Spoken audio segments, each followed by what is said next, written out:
Welcome everyone to another session of D&D. As always, I'm the Wombat of DM, and you are here for session 36 of our Seregen campaign, or the Wall campaign as we like to call it nowadays. Um, Below me are our lovable party. I'll let them introduce themselves. Hello, I am Bane Wall. My character is Belzian Gilkis. He is a half-elf monk. He likes reading books. That's all it says on his Tinder profile. I'm Amethyst. I'm playing Roger Mays, Wood Elf Assassin. Insert joke here. I'm playing Ulrich Oakenhearth, and he is a human paladin. Jaeger, Halfling Ranger. Enough said. I'm Zippo, the Kobold Sorcerer, and I probably am the joke that we got inserted in there. I'd rather not think about that. I'm gonna be honest, I said that with like a different thought in my head, and then after saying it, I realized what it sounded like, and it was like, too late now. It's already out there. And if that tells you anything about this, what's going to happen today, it's that. Well, you put the dysfunction. I like it. Well, welcome everyone. I hope you are joining us from a well and healthy state. We are in, as I said, session 36. So we have been at this for quite a while now. We meet every 2 weeks on Tuesdays, 7 p.m. Eastern Standard Time ish. Usually it's about 7:30 when we actually start, but that's when we try to assemble.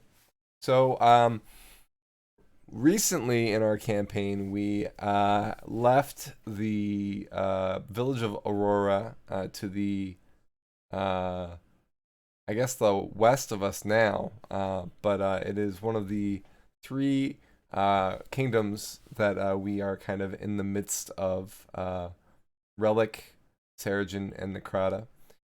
So Aurora is a village of a bunch of elves who are being ruled over by a bunch of vampires. And upon the leader finding out that the group was responsible for bringing down the wall that separated the three kingdoms, the leader tasked them with, well, doing their best to try and fix what they made. So they are on a mission to try and convince the three leaders of each of the nations to make peace. And we'll see how that goes. So they headed off east after buying some things in town, scrounging together what they could, finding out that their monetary value was not as worthwhile here in a different country. The exchange rate was not pleasant for them. So they kind of sold what they could to make ends meet and set off into the tree network, a system of trees that the elves use to cross long distances over a short time. Unfortunately, they're not used to the tree network and they had some hijinks, but then eventually they found a bigger problem, a forest fire, which turned out to be from one of the invading armies of the northern kingdom of Relic. We found Axe Clan, Tusk Clan, both in a unified force, making a scar into the forest and fighting elves where they could. So, avoiding that, the group continued heading east and found a small outpost that was abandoned where they settled in to rest for the night. And that's where we are.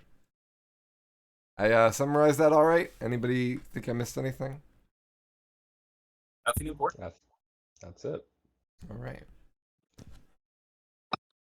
So, you guys haven't slept for the night yet. You're kind of settling in for the night. I'll remind you, there is a rock outcropping with the tree growing out of it. There is some smaller rooms beneath the tree in the rock outcropping, as well as the watchtower in the tree itself, and then a small amphitheater just outside of the cave opening or rock outcropping opening, which has a path heading south to a small maple tree, which we found out was inactive last time. So that is the location you're at.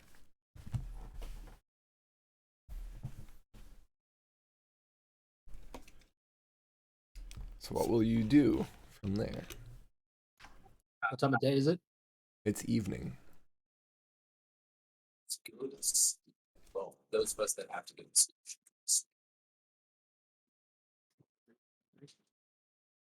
Empty, exhausted, so is Virgil. All right, so there's 5 of you. What are you guys doing for watch? Belzian is not ready to sleep. He can take first watch. Okay. We want double watches. I'll take second watch. I can take last watch. Trevor will take second. Okay. I'll help out with the first. All Yeah, right. Bruno got that last watch. Don't worry about it. All right. We are in So good hands and pause. so if I'm hearing this right, we've got Ulrich and Belzian on first, Roger and Roger and Yarvik on second, and Zippo on third. Correct? Yep. Okay. Being that from things that you said last session about not wanting to travel at night in light of vampires and being able to fly and things like that, are there any special precautions that you were taking while taking watch this evening? What things are you doing as part of your watch? No fires. Yep, no fires. Ulrich is wearing a scarf. Okay. Do we have any like garlic in our cooking supplies? Looking slightly more feminine does not make you an elf.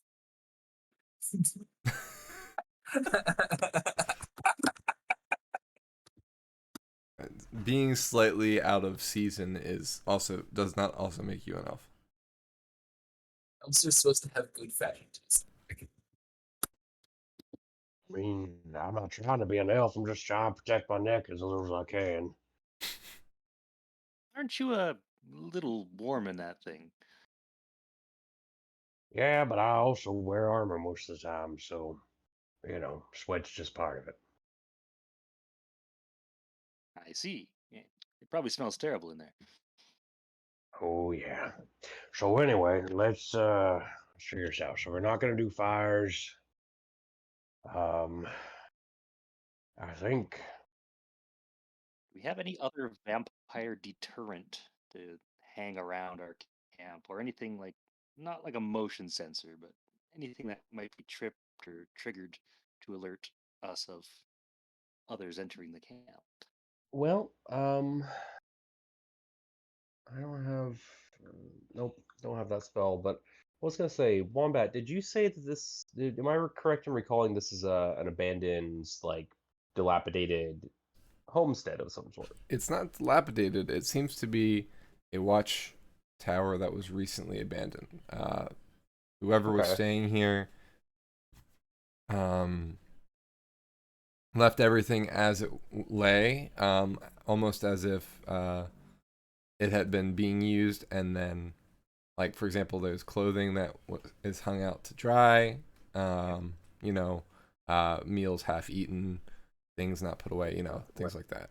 But none of the food doesn't look sour. It looks fairly fresh, like, you know what I mean? Like, it's not a Right, couple right. days old. So this is So it's all Elven, right? Yes. Yeah, the tree watchtower gives it away. It's watchtower made from the tree.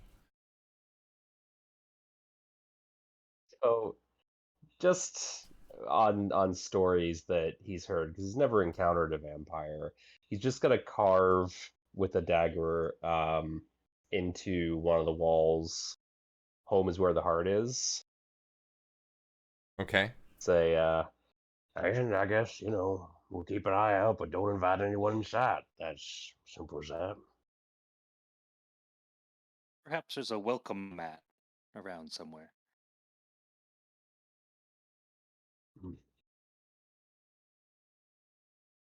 Maybe. What kind of things are remind you of home, Ulrich?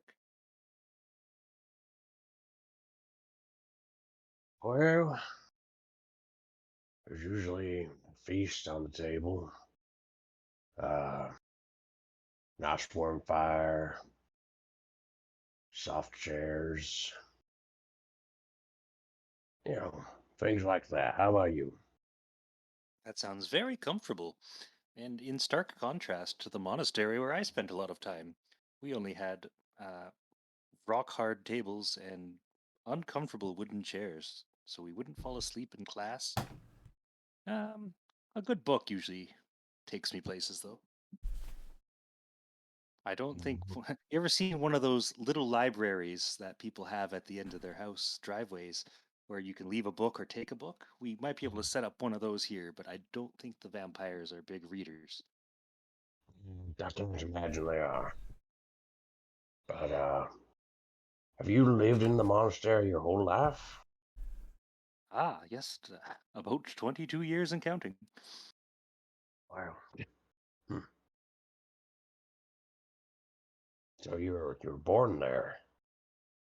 Apparently, I was born somewhere else, and my parents were kind enough to drop me off as a wee half elf baby. Wow. Well, it's home is what you make of it.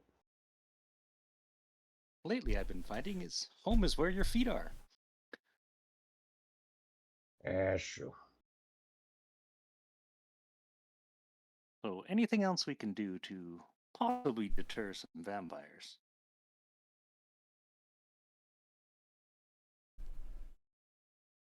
No ideas. I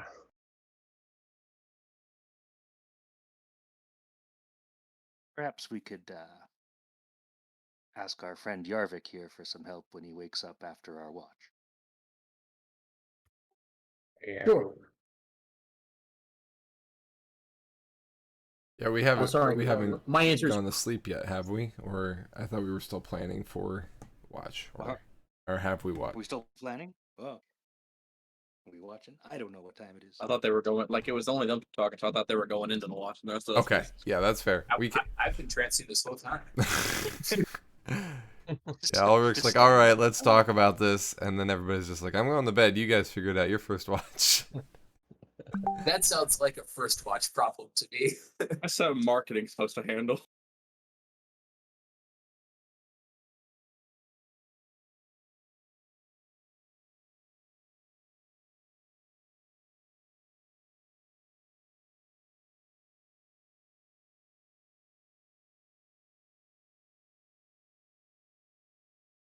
All right, so sorry to interrupt. No, that's a-okay. I don't think you interrupted at all. I think the only other thing that Ulrich can do is how long does this last? Oh yeah. Every now and then during his watch, he will activate his divine sense as an action. It only lasts for 6 seconds, but so he'll try and parse it out over the course of his watch, or use it only when he feels,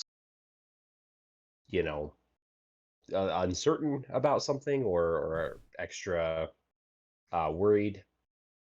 But he can, he can detect any celestial fiend or undead within 60 feet of him that's not behind total cover. Ooh, like a little radar. Although, so as an aside, I will just say, not behind total cover within 60 feet of you, kind of pointless. I've always hated that language. Yeah. Because I mean, granted, they could be invisible, but not. I think it's mainly detecting people among you that might be one of those things. Yeah. Also, they could be disguised or invisible or something like that. But boy, oh boy, is that limited. You can detect everything, and then there's like an asterisk, Yep. and the list of things is longer than the description of the ability. It's like, yeah, I mean, it's almost pointless enough to be like, oh, I have the spell detect cat, but I can only I can only detect cats that I see. That's right. I have my superpower is night hearing, and dogs understand what I'm pointing to.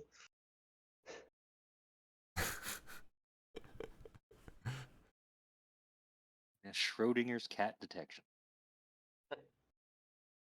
detects both alive and dead cats. I was going to say it's right 50% of the time. Yeah. What do witch have? So you said there's some remnants of meals around because people apparently left in a hurry. Is there Yeah. any good food? I would like to investigate food. There is a lentil stew in the fireplace. That fire has gone cold. The stew is thick. It's no longer warm by any stretch of the imagination. It is room temperature and thick. Okay, can I take the stew and spread it over the entryways? So if anybody walks through, they'll have stew footprints. Uh, you can, yes. Mhm. This is the thing you can do. There's now stew everywhere. You use the spoon that's in the pot to kind of spoon out small heaps of this stuff. You only are able to, I mean, there's only one really main way in and out. The other area that goes out of the rock outcropping is to the tree itself, and the tree is sitting on top of it. So it's like basically the tree is like has grown out of this rock outcropping, and the rock outcropping was utilized as kind of a shelter. And there's like a hole that leads up to the tree formed area. So like a ladder is carved into the stone. You climb up into the kind of spiral staircase up into the watchtower itself. So you basically spread a mess of stew in front of the large stone entryway area. That's like directly in front of the walkway to the amphitheater. Very good.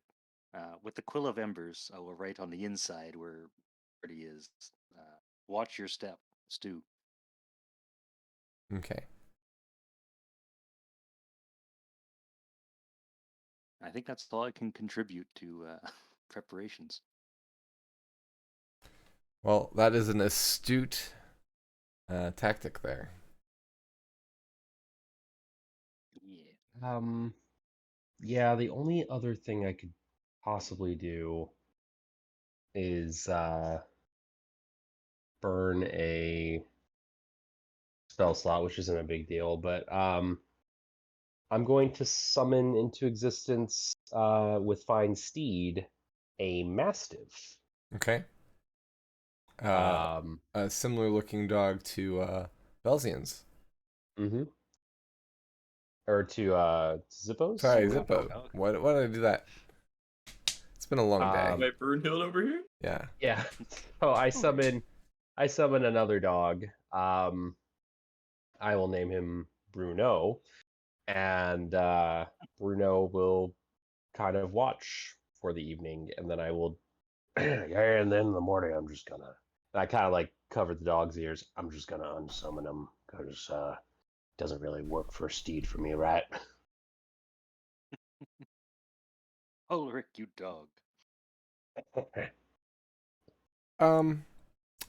So summoning wise, the summoned creature follows your orders, correct? Obediently? Yeah, so it serves me. I can. Its intelligence is 6 as a summoned form, and it gains the ability to understand one language of my choice. And I believe I can telepathically speak with it, but I might be wrong. Okay. Yeah, while I'm within 1 mile, I can speak and communicate. We can talk to each other telepathically.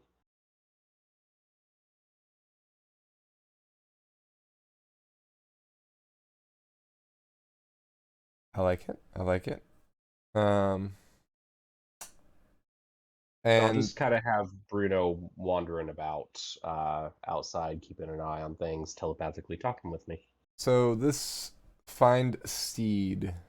This steed would normally last however long you wanted. It's instantaneous, so it lasts until it dies or I unsummon it. Mhm. I can, yeah, I can release the bond so that I can get a different steed later. But if it were to, but I can always summon the same one. So Bruno exists in some capacity.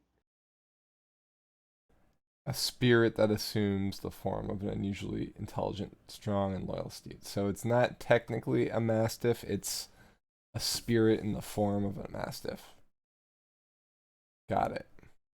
So it'll Yeah, I appear to mean, it be a uses stat mastiff. blocks, but Yeah. It'll appear to be a mastiff in every sense of the imagination, but it's not actually like a mastiff itself. Yeah.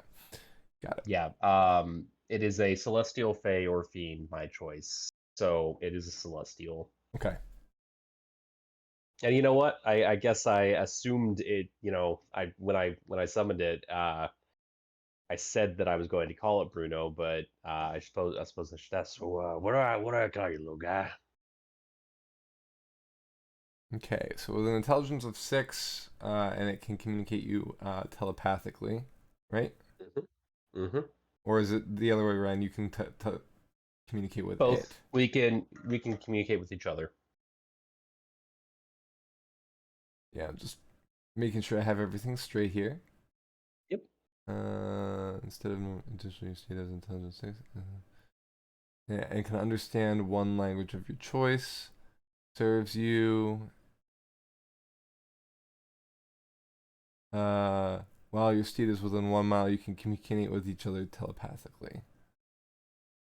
Okay. Huh. Yeah. Let's just say that I always summon this guy. He just takes a different form whenever I summon him, unless I, because I can have no more than one steed bonded by the spell at a time. I can release the steed from its bond. I guess it may be a different one, but Yeah, it's gonna probably be my choice. So we'll see. Yeah. Well, hello. Yes. My name is Horace. Worse.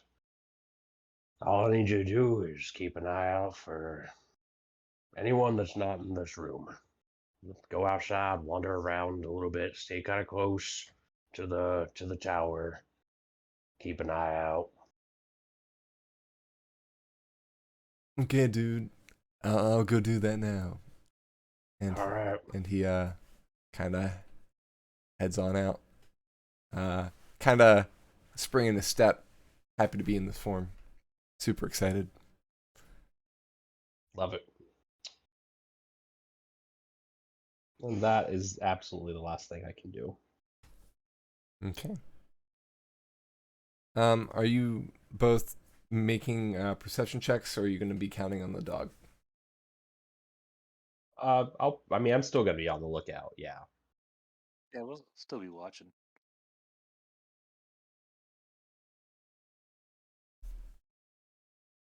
20.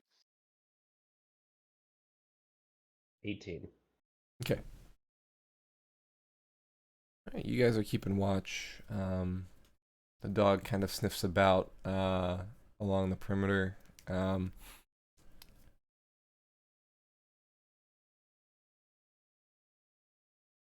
At some point in the evening, Belzian, while you are keeping watch, you notice that the dog has sniffed about toward the entrance and started looking at some of the stew that you laid out.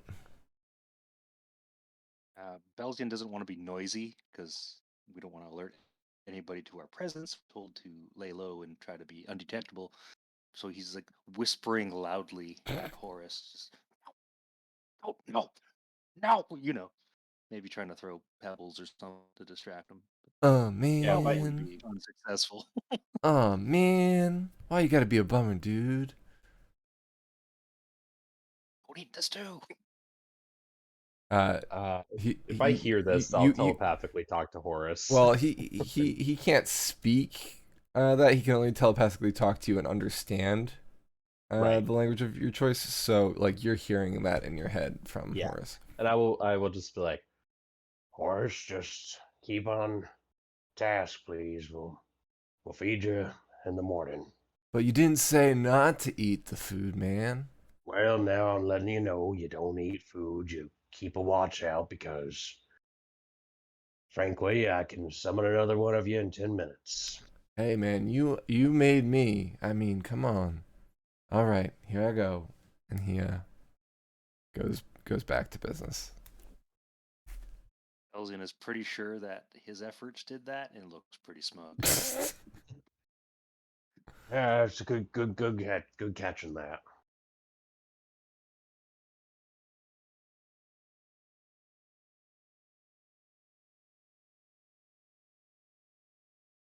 I've never had a pet before. Not have a lot of animals at the monastery. Yeah, back at the estate we have. Honestly, it'd probably be a dream for Zippo. Just animals Yeah? all over the place. Oh yeah, we got a stable full of horses. We got some hunting dogs,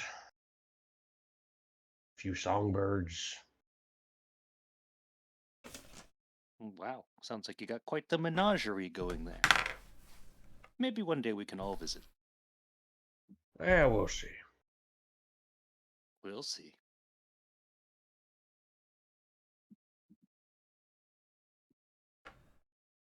The night is relatively quiet tonight. The smell of burnt wood is still in the air. Are you both in the watchtower or are you down below?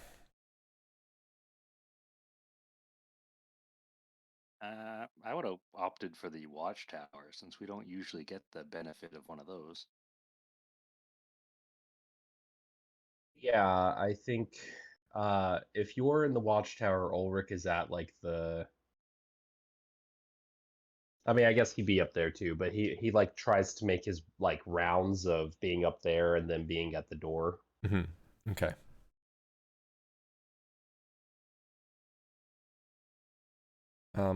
Horace doesn't detect any other persons in the surrounding area.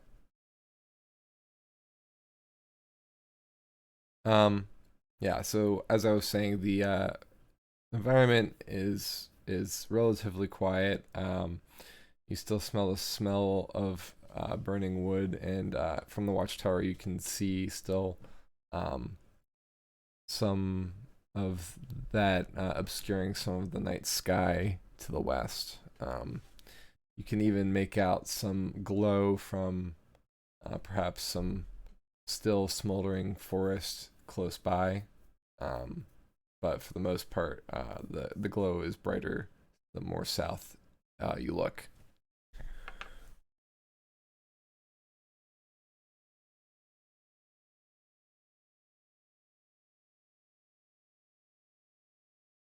We will tell the next watch to keep an eye on the fire in case it engulfs us. That would be no bueno.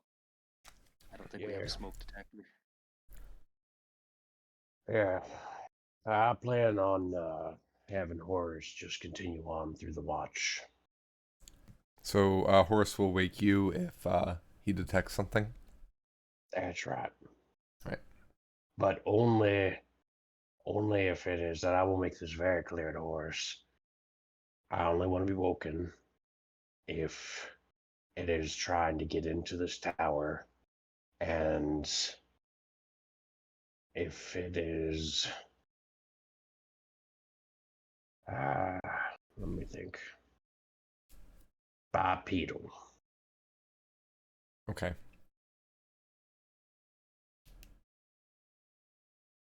Yeah, man, I got it. Not any of you. Nothing like on four legs like me.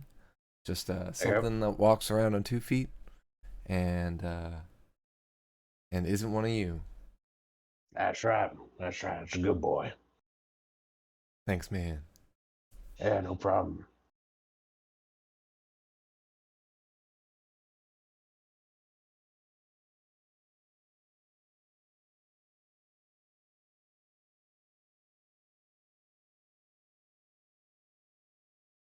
All right. You guys waking up second watch? Mm-hmm. Hmm.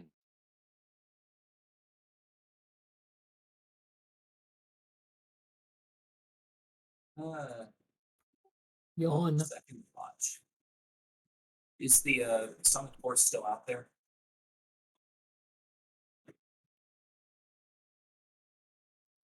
Is the what still out there? The summit thing? The summoned dog? Yeah, Dog. the Mastiff continues to walk. I let you guys know about it. Okay. His name is Horace. He can talk to me telepathically.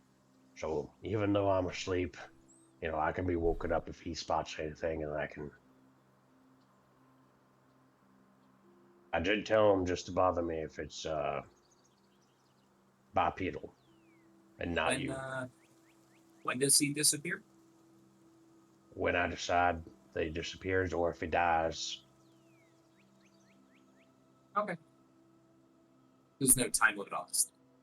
Nope. Sweet. Horace just exists in the world now.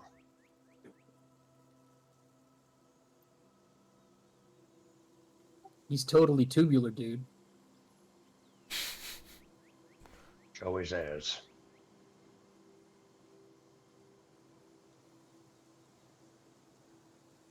Well, Oh, time to start keeping watch then, I suppose. yeah. Do me a favor when you tell Zippo about Horace. Just Yeah, I'll tell him he's not real. yeah. Thank you. Tell him. Yeah. Tell him he doesn't last forever. Yeah, I'll let him know that's your imaginary friend. So that also works. We lost Bane. Yeah, he was roboting, so he'll be right back. Rest in peace, your internet. All right. Bear in mind the jib jabbery in terms of the layout of stream, everyone, but we can continue.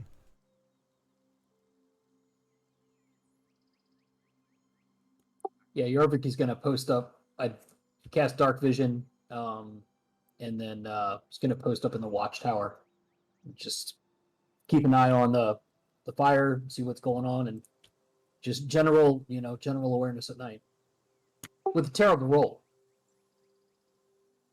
Yeah, I'll be up in the tower with the Arctic. Hopefully no fire.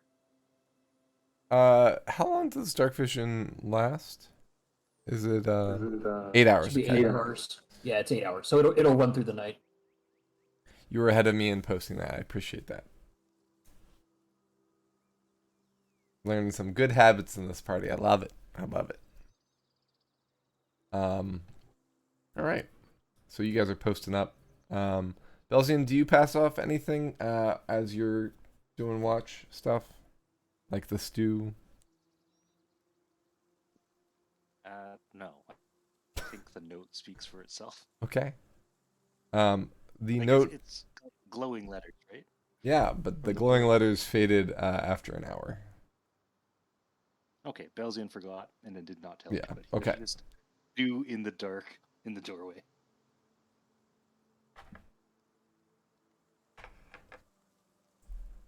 All right, so Yarvik's up there. Roger, you're up there as well, correct? Okay.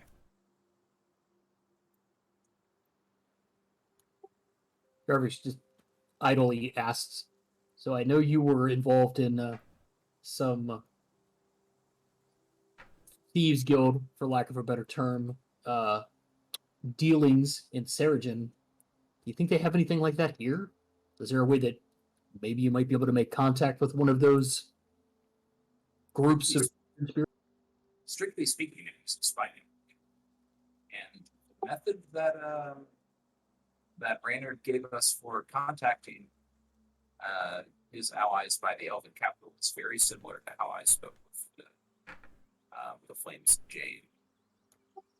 manipulating a blue flame.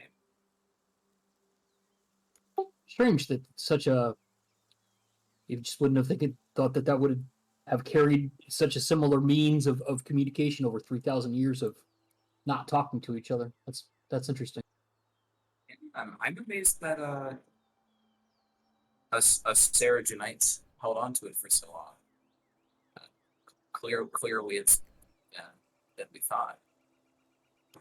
Yeah, the strangest things have kind of reverberated down through the society of Seregen all this time. So it's interesting to see.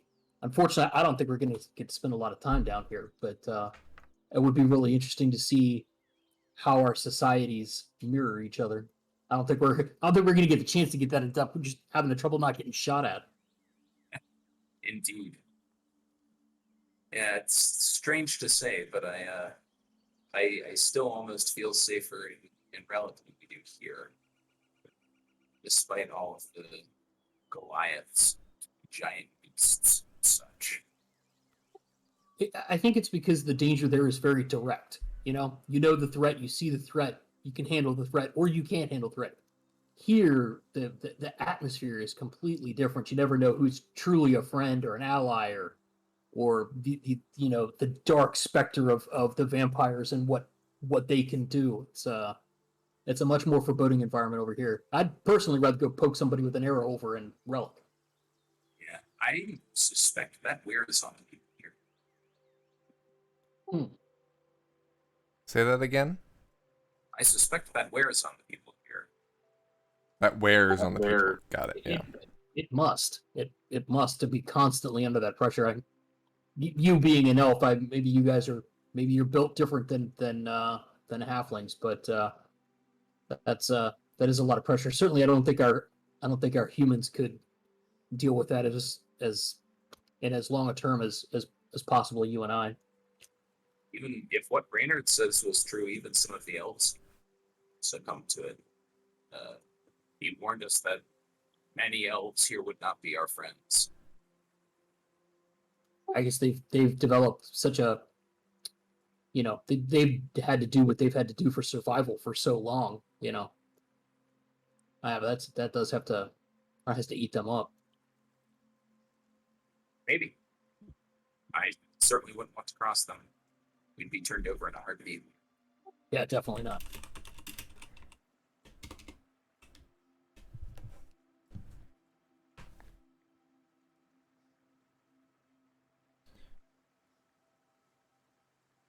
Roger, you're looking out over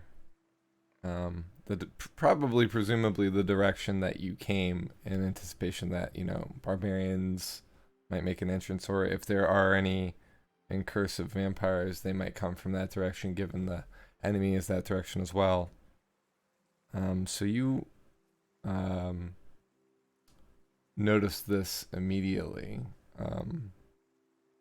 While you're talking with Yarvik, you turn and look at him to acknowledge something he said in that conversation, and maybe even the last thing he said. But when you turn back, the fires that were lighting the horizon to the southwest of you are gone. You can't see any light in that direction anymore. The fires have gone out. Perfect. You ever known a forest fire to just go out? Somebody did that intentionally.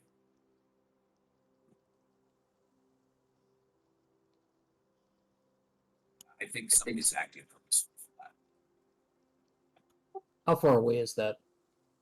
A Just best guess, as a crow flies. couple miles. Was it sudden? It's like it was there and then it was not there. That's what it seemed like. Yes. Probably somewhere between 5-7 miles away.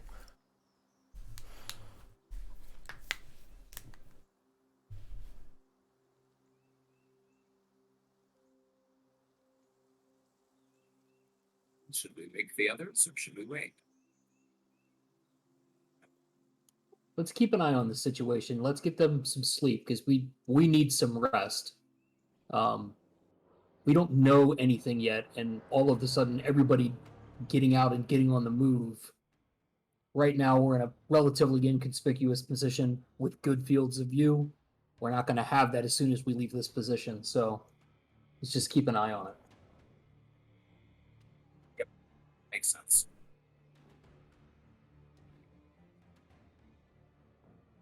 Well, we'll stay up here and keep watch. Okay.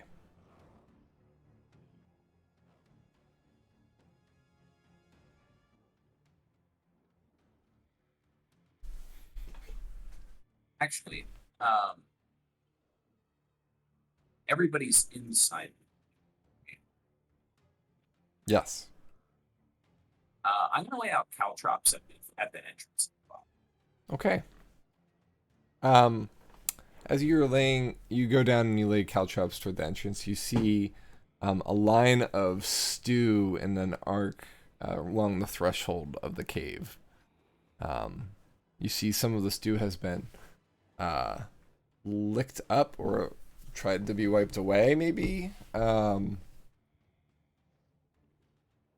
But otherwise, yeah, there's a pot of stew with a ladle in it right next to the line. I'm gonna blame the sum of the dog for this one. Finish putting the caltrops down. Okay. Then head back up the front post.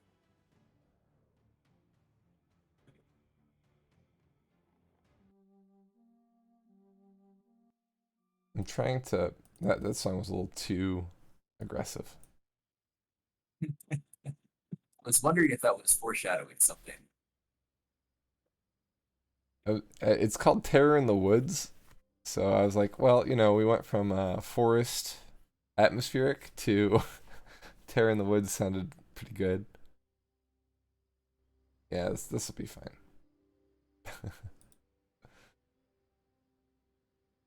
Our OST, just trying it out. All right, so you lay caltrops. It's a 10-foot gap, so you put 2 5-foot squares of it, I assume. Yep, I have quite a few caltrops, so definitely enough for that. Okay.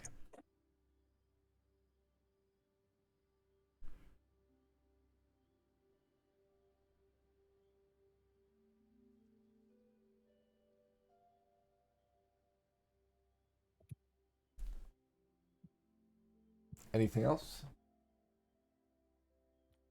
I think I'm good. I don't think I need to put anything else down there. That seems like a reasonable enough of a trap.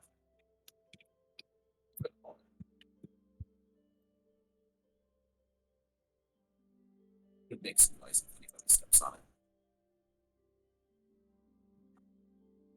Yeah.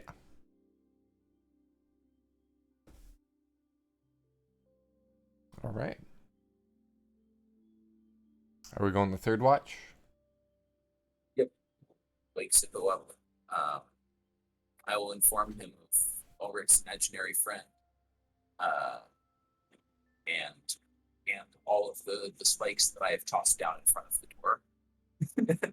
I have imaginary friends too. They just don't come to life like his do. That's sad. Ulrich doesn't have very much magic, but he's got enough to do that. Watch out for all the spikes I put in front. Okay. I'll pick them up in the morning. Roger. Okay, and then Zoho's gonna go up to the top of the watchtower with Brunhild. He's gonna pet her while he's looking at. Okay.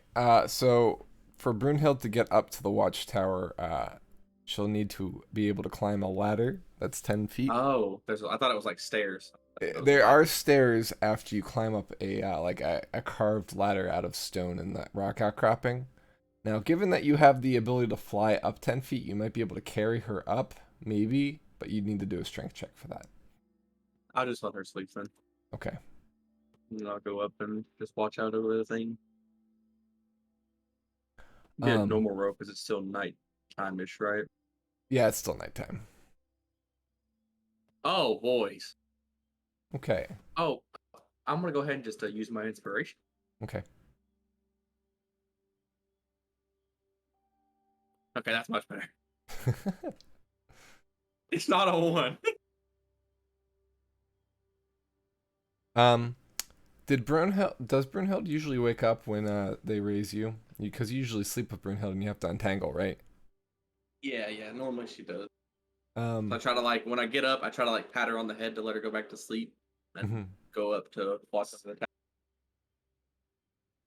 um, do you think Brunhild would be interested in another dog patrolling around?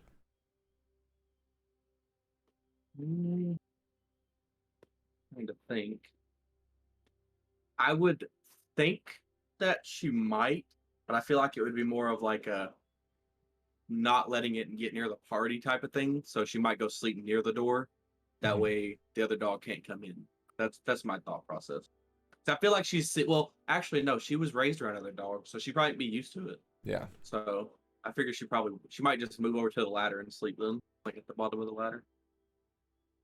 Okay. She was raised around other dogs, so I don't figure she'd be like, oh no, another dog. Right. Would she be interested in the stew on the ground? Oh yeah, she'd probably eat the heck out of that stew first. Okay. Are you allowing her to do so? I mean, yeah. Important question. Amidus, where did you lay the caltrops? Just willy-nilly? After the stew, before the stew, or on top of the stew? Where is the line? On the I- I- The threshold. stew's on the inside of the door, and you put the caltrops on the outside of the door. I thought. Yeah, I put them in front of the door. Just making sure. Okay. Yeah. I don't advocate this, but I want to make sure. Yeah. No, I only would let her eat the stew because out of character. I'm pretty sure I heard him put the stew on the inside of the door. So I was like, after you said that, I was like, oh crap! Don't tell me you put the stew outside Right. the door. Right.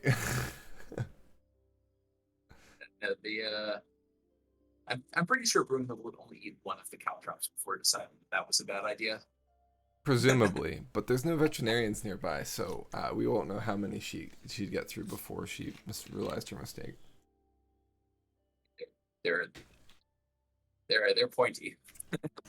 As opposed to like Horace, who if Horace could eat all the caltrops, and then when poofed, the caltrops would just fall to the ground, right? So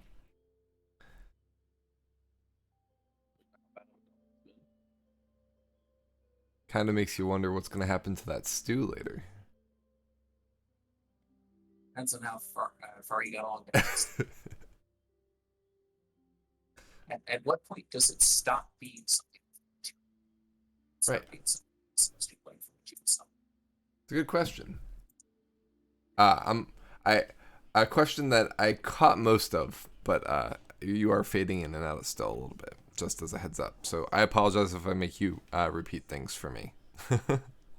It's all good. I have to do that all the time for other people. Fair enough. I mean, what? What was that? No, I'm just kidding. So Zippo, you're kind of keeping an eye on things. Presumably, you received pass downs from the previous group, so you know that the fires went out to the south. Yeah. I know the fires went out to the south. There's an imaginary dog around, and there's caltrops outside of the front door. Yes. I have no idea why the soup was there, but I let Brunhild go ahead and eat it. Yep. And I also don't know what the dog's orders are. So. And since the dog's on the other side of the caltrops, Brunhild can't really interact with it. So. Yep.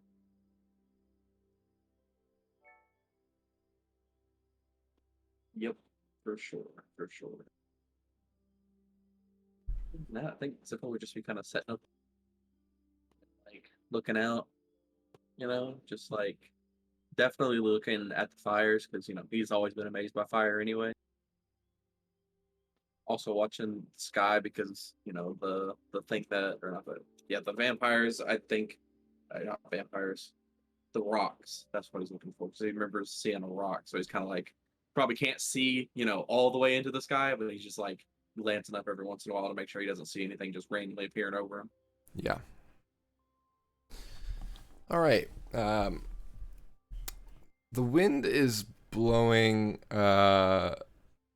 from your height, and despite the wind movement, there is no change in the darkness down to the south. But you could swear every once in a while the wind picks up some sort of scream, maybe. Perhaps there is still battle going on down south.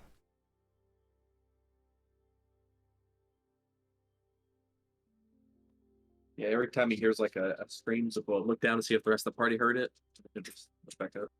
Yeah, it's very faint. It kind of hides amongst the cricket sounds. You could, if you maybe weren't listening as well as you were listening, when you were nodding off and you caught yourself, and then all of a sudden you were hearing, 10 times better. Yeah. Things seem to kind of be a little clearer in the wind. I had to give myself the old 2-hand slap on the head to wake it.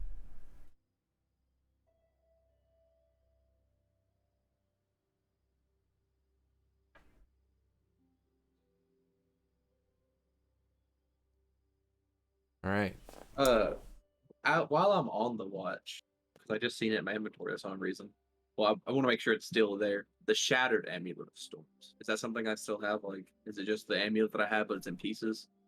As long as you picked up the pieces when it shattered, then yes, you still have it. Okay, I was making sure they didn't like disappear. No. Okay. All right, so we're just gonna, play with them reminiscently. Okay. Are you like just trying to reassemble it as like a puzzle? Yeah, kind of like just like a puzzle thing. Okay. You find that 2 pieces are missing.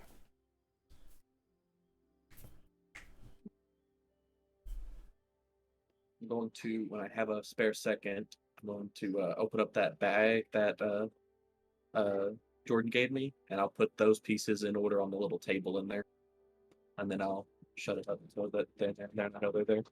Cool.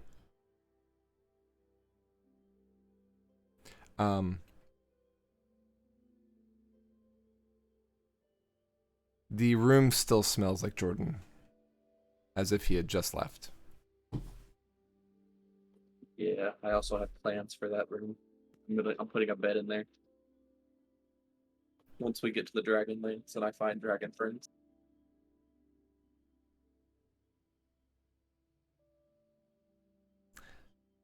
That's something I can say without fear of saying it for a kobold, that saying as for a human wouldn't jive the same way, if that makes sense. Yeah.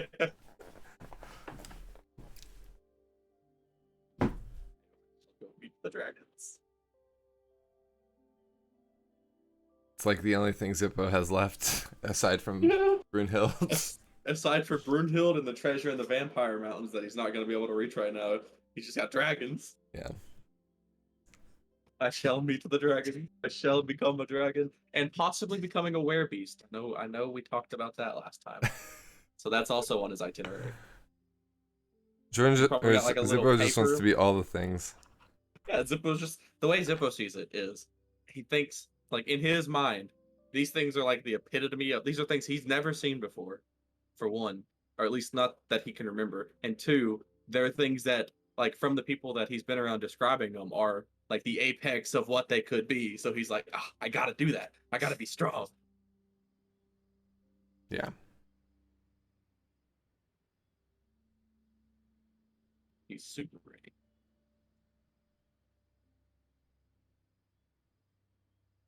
All right. Daylight threatens the horizon.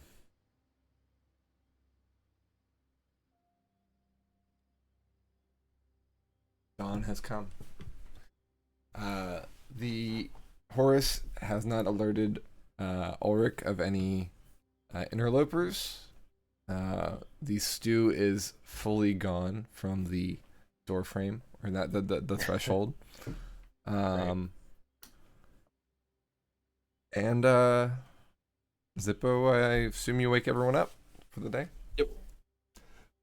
Yeah, I'll wake everybody up. Like, not really a lot happened. I let Brunhild eat the stew because I didn't know why it was on the floor, so I figured why not. And the only thing I did hear was like some screaming, which I'm guessing is like reminiscent of battle, but it was really far off. Like I could barely hear it. I'd also like to give Yarvik and Roger an inspiration for their conversation for watch. That's something I'm going to be trying to do more of, is give inspiration. Sometimes it does it does fall off the radar amongst the story and other things. So one easy way to do that is if there's good interactions within the watch, I'll pick the best watch and award that watch some inspiration. Huzzah! I feel inspired. I'll go pick up my caltrops. Okay. You painstakingly pick up every call trap. It's only 40 of them. Oh, that's a lot. 40 is a lot. It's like picking up 52 cards, playing cards. Only a little bit less. These are pointy. Yeah. Part of a Lego set. But this is like only the corner pieces, though. God, you wouldn't want to stand on those in the middle of the night. Ew.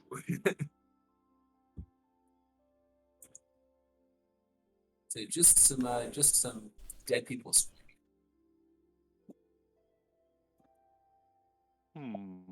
Zippo, you said Brunhild ate the stew, right? Yeah. Okay, thank you. Sure. Should we hit the road then? Yeah. What? Let's go meet the dragons. Yeah, let's get on the road. I didn't Tally quite ho. catch that. I heard hit the road. Okay. There's the door. You're walking.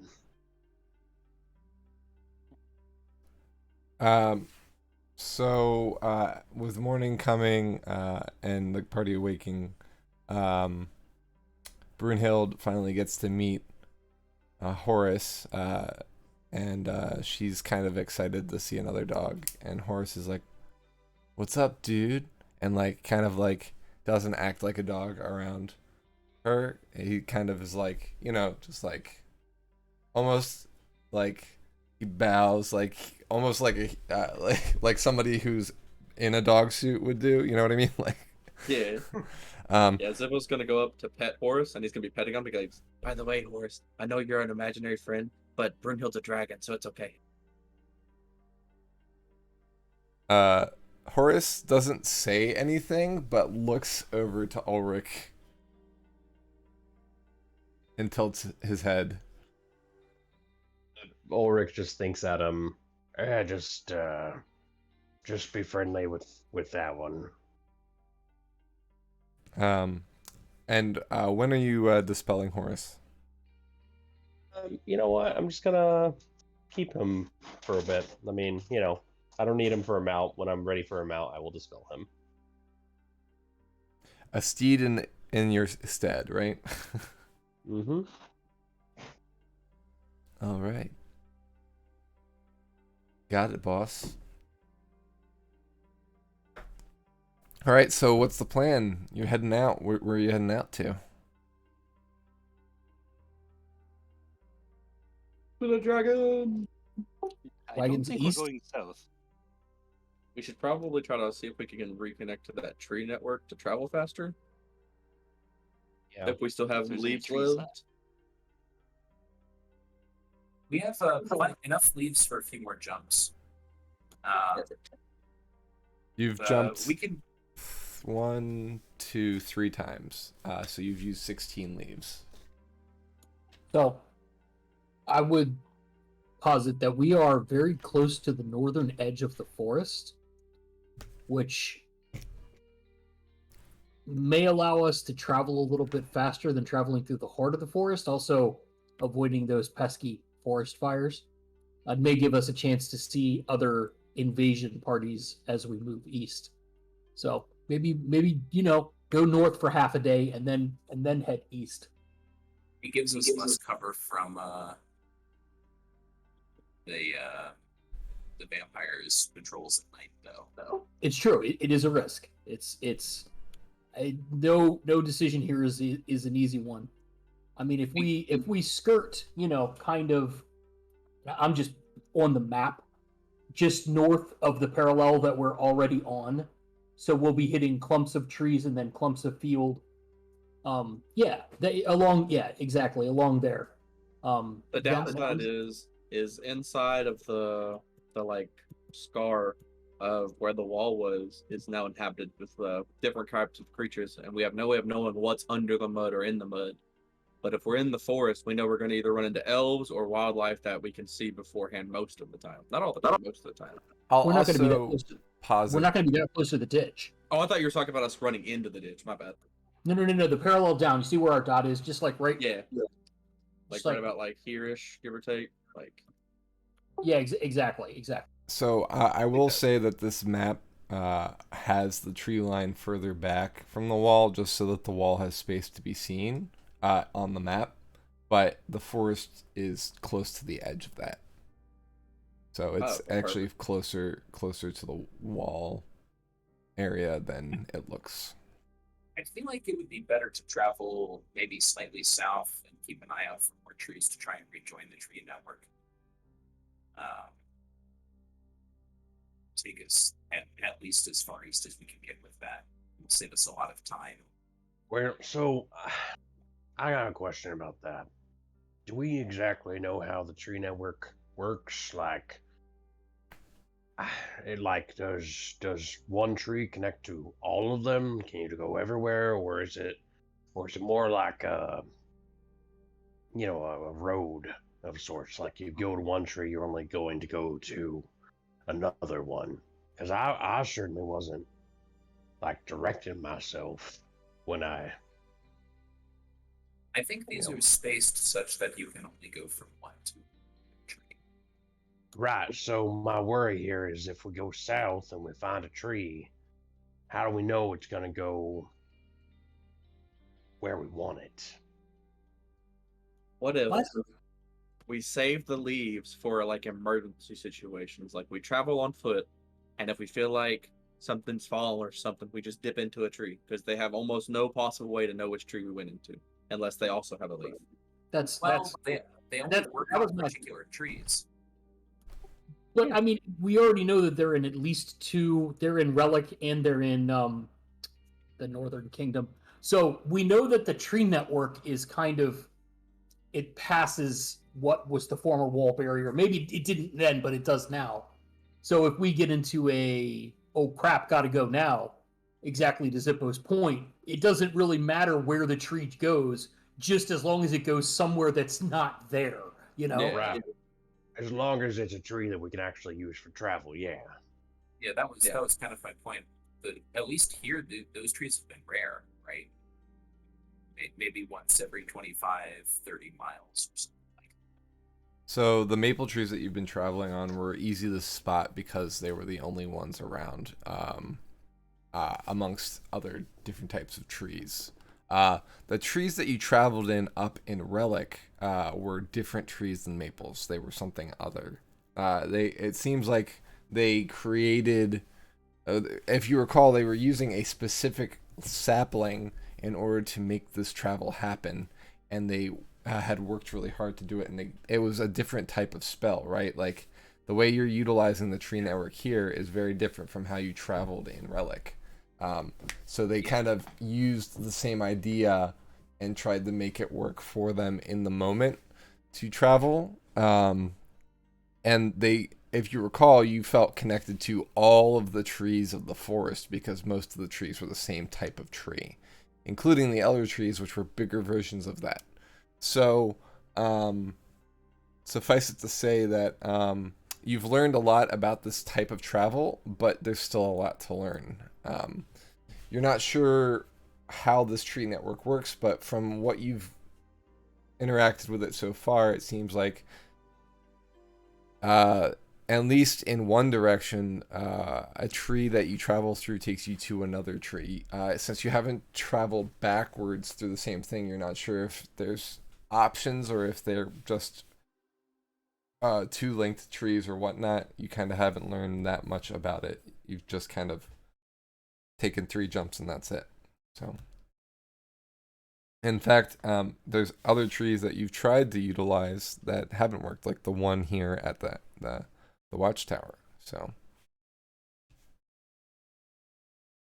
It could be perhaps that whoever left the watchtower in haste disabled this tree so that others may not use it. Or that the tree linked to this one was not around anymore. yeah, that was the guesses from last session that you guys had. Whether the tree was burned in the wildfires close to here, or if the elves before they left to go wherever they went turned it off.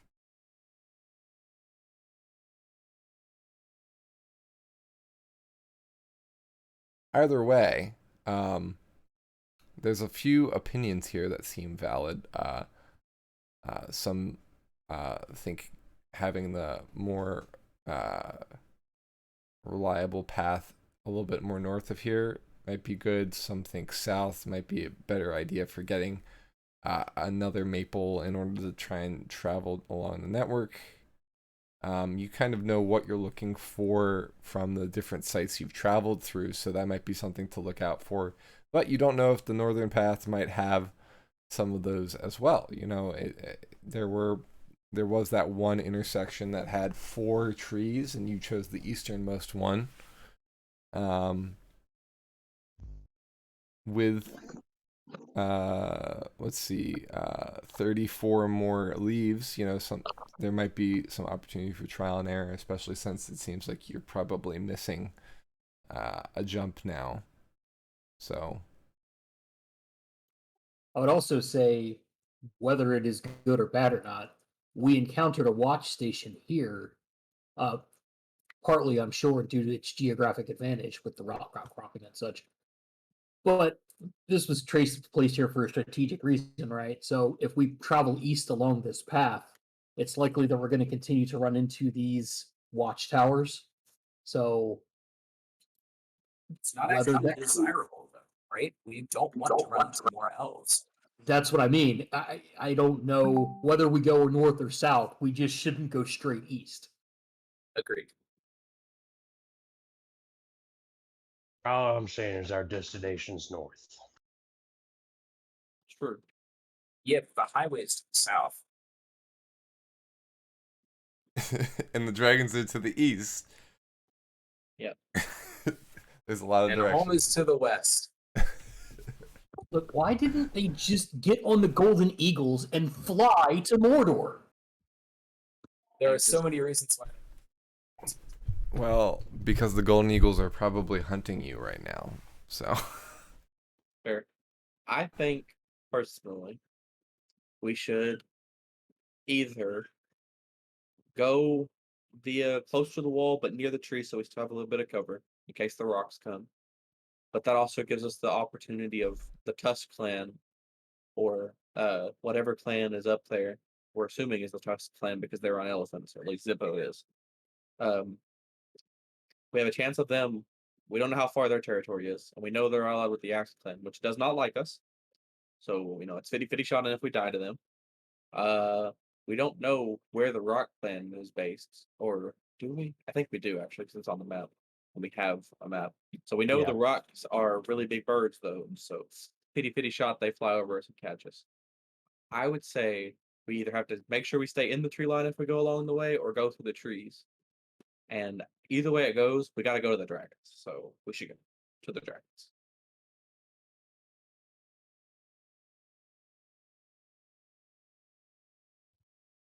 Look, I think we can afford a day if we go south. We don't find one of the trees in a day, then we have wasted a day. And that's not such a bad thing. So Yeah, we but don't want to. We also- don't want to save the lead. We got a lot of leaves, and once we meet the dragons, we'll have dragon friends. So that's kind of better than leaves. Why don't we go southwest or do- southeast? I do also want to point out, I did hear screams that sounded faintly like they were coming from the south last night. So I don't know if going Oh, well, south is the best option. Yeah, no, fuck it. We're going north. That's the way of our intended direction eventually, at least. And if we got screams to the south and we know the east is bad, we have no reason to go west. Let's go north. Or at least Hold north. on, Oak. Maybe they were happy screams. We don't know. Now, that is a good point. I can Zippo, guarantee you they were not happy screams. well, Zippo, sometimes, like, how many people were screaming? All I know is it sounded like combat because I have killed people before, so Well, I that's, know what that's people true. screaming when they die sound like. yeah, it's just, Ulrich's asking if Belgian. there are like exactly I Well, didn't I mean, get a I'm not chance going to to hear limit it it to because two. I was kind of like half asleep beforehand, and then I woke up and I could hear it. So I know for sure it's somewhere to the south. I'm not sure exactly where, but I know if we want to take a chance of fighting them, that's fine. That's cool. We can do that. Maybe we'll kill them and get a mammoth or a elephant male. That would be cool. But I feel like we don't want to risk that because there's a lot more of them than there are of us. And last time we had an outnumbered situation, you guys, and he'll look at Belzian and Roger, ran away. So So, yeah, us running I'm away is the gonna- reason we got out. Hey, now we saved you. we wouldn't have been caught if you just stayed and killed him with us. I Have you could go tried back and not do the getting math for you, Zippo. So, anyway, the point stands. Even if it was happy screams, which Belgian, I hear you, I see you, I know what you're talking about. Zippo, you'll get it one day. Even if it was, there's really little reason for us to take the chance. We have heard nothing bad to the north. We're going to the north eventually anyway. Let's just go that way. Okay. like straight north or like northeast? Northeast. I mean, Northeast. northeast, yeah. Northeast, yeah. Faster to the dragons. I bit Northeast. when I said that. Northeast to within quarter and eighth mile of the tree line, and then just track that.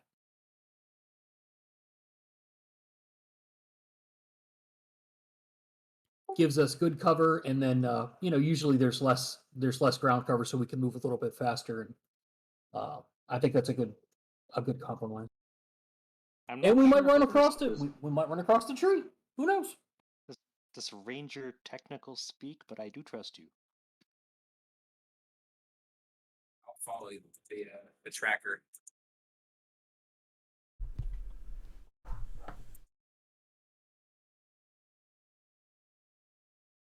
All right.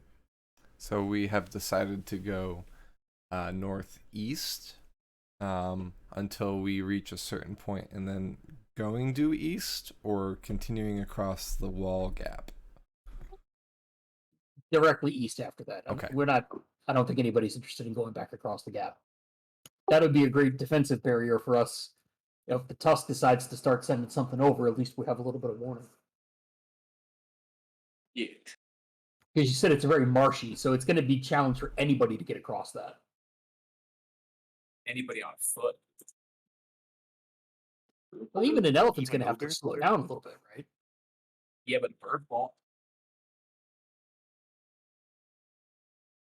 That's true, and they could have rock elephant hybrids. They could have relephants. Relevance. I mean, that's Rock irrelevant elephant to hybrids. this conversation right now. That's very relevant.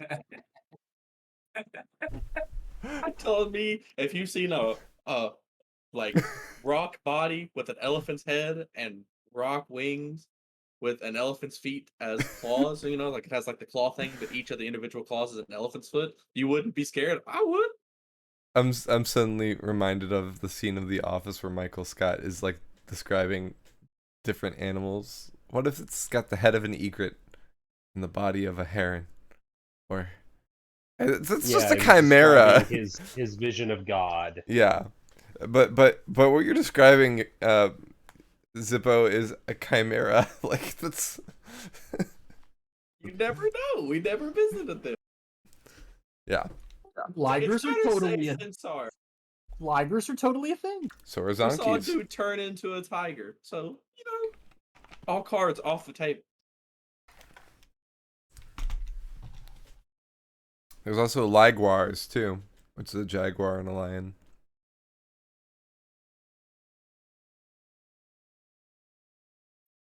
There's also Tyans, which is the male version of a liger. Yeah, I just saw a thing about tie-ins. I was like, there's more than one kind. Mm-hmm. Yep. The male and female version are different names. Same with mules. They're called hinnies. Hinny. The more you know. All right. So you guys head northeast, breaking camp. Do you take any efforts to mask your presence being there, or do you kind of leave things as you left them? What could we do to mask our presence being there? Yeah, I Flip can't the really table. think of anything. Flip the table. Make the bed, maybe. Yeah, put a little Tidy mint, up. put a little mint on the bed. You guys are Boy Yeah. Scouts. Leave things better than what you found them, right? I mean, That's, I wanted that's to not flip what you the were table, asking so- us to do. Well, no, I mean, like for example, the stew got moved. You know, there's tracks presumably from each of you being in the area. You know, things like that. I'm just curious if Oh no, you're it's taking fine. any. If Zippo knows anything about elephants, it's that they definitely aren't dogs, so we're good. That tracks. That is the more you know with Zippo, you know. I only speak in facts.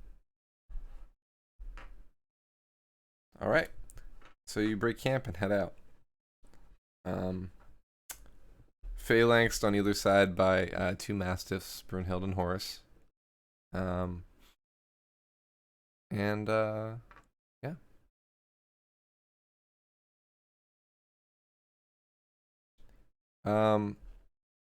So you're walking through a forest. It is rather thick. The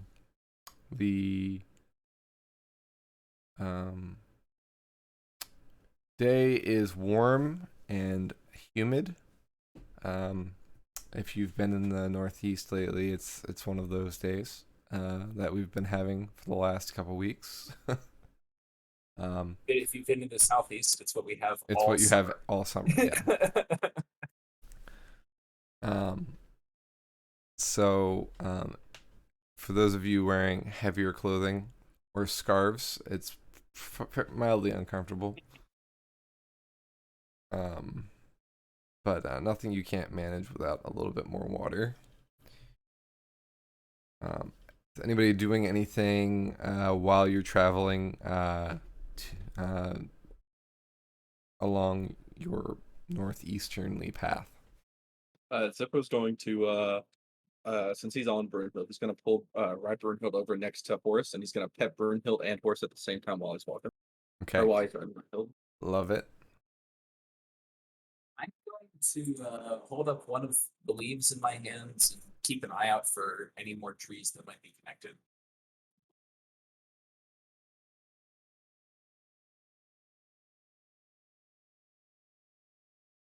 Could you say that one more time, Roger? I'm going to hold one of the leaves and keep an eye out for any more glowing trees that might be connected to the network. Oh, okay. Excellent. I like it. Looking out for them maples. Or anything else that might be connected.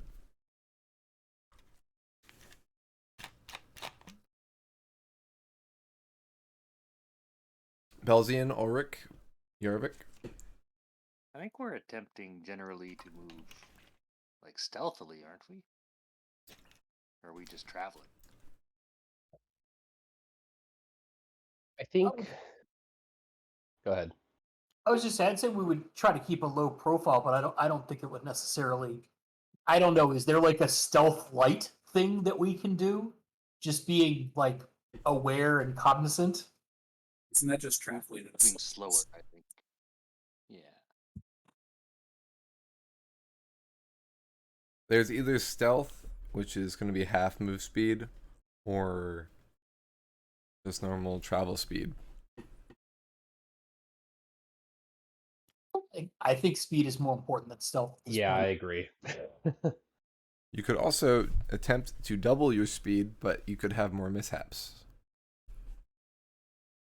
This is No, I think Oregon Trail regular all over. speed's a-okay. Okay. But yeah, just kind of keeping an eye up above. I know we're in the forest and the trees, but trying to occasionally be on the lookout for anything that might fly overhead. Okay. Ulrich keeping an eye out for birds overhead or bats overhead appears to be rather tough because of the canopy, but you get glimpses of the sky every so often. You can make a perception check for that if you'd like, or I can rely on your passive.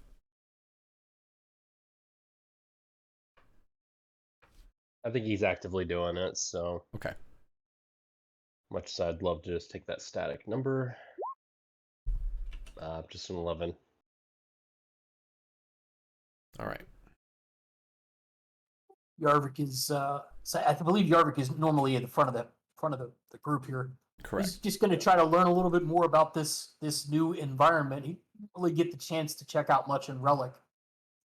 So as we're walking through Necrata, he's just going to try to learn a little bit more about the forest because it's different than the one he grew up in. So it's different. It feels different than the Seregen forest. So Mm-hmm.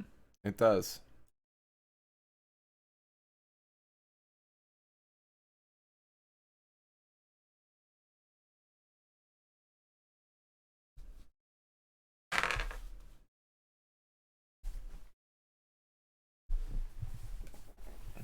I'm too Alright. busy petting dogs to pay attention. I'm gonna rely on the passive. So, what coloring is Brunhild again? All brown? I think so. Okay. I'm pretty sure she's like all brownish. Horus is a pale blonde, almost ghostly in color, Nice. almost a blue mastiff.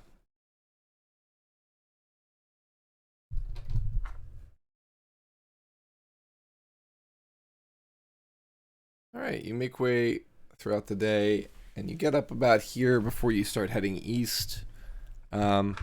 The unsettling feeling of approaching the wall area kind of comes over you, and you hastily start veering more east instead, and maybe even a little bit more south to get a little bit further away from that feeling, right? So that you're kind of dancing along that line between forest proper and wall territory. Does that sound about right? Yeah. yeah, All right.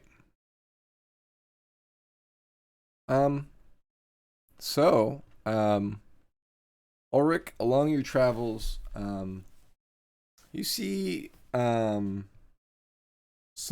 birds high up in the sky. They seem rather small at the height that they're flying at.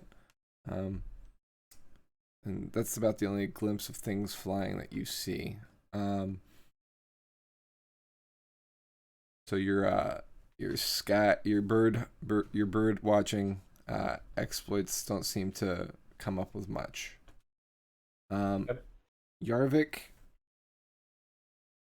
There are many plants there that are of species that you don't recognize, and some that seem familiar but are slightly different, like different mutations of the same type of plant. Some flowers look exactly the same as flowers that you have in Seregen, but they're different colors.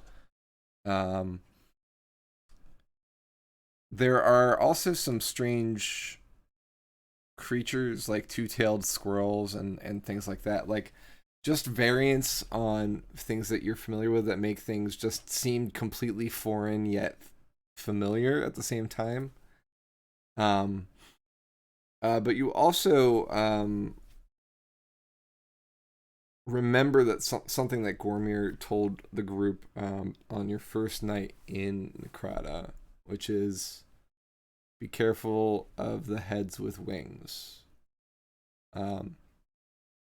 And one thing that you do notice along the travel is one such head with wings laying on the ground, seemingly killed.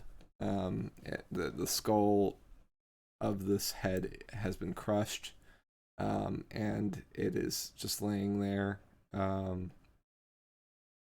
wings limp and face gaunt. It's not attached to a body, it's just a head with bat-like wings for ears. What They warned us about this. yeah, so you're just gonna take a look at it, pull an arrow out, and said it doesn't have a face anymore. It looks like it's been crushed. I mean, it you can still resemble a messy kind of two holes where the eyes would have been. It seems like it's rotting. It's been there for a bit. And what is there anything that it would look like a dog or a bird or as far as the facial features or structure of the bone, like anything he would be familiar with?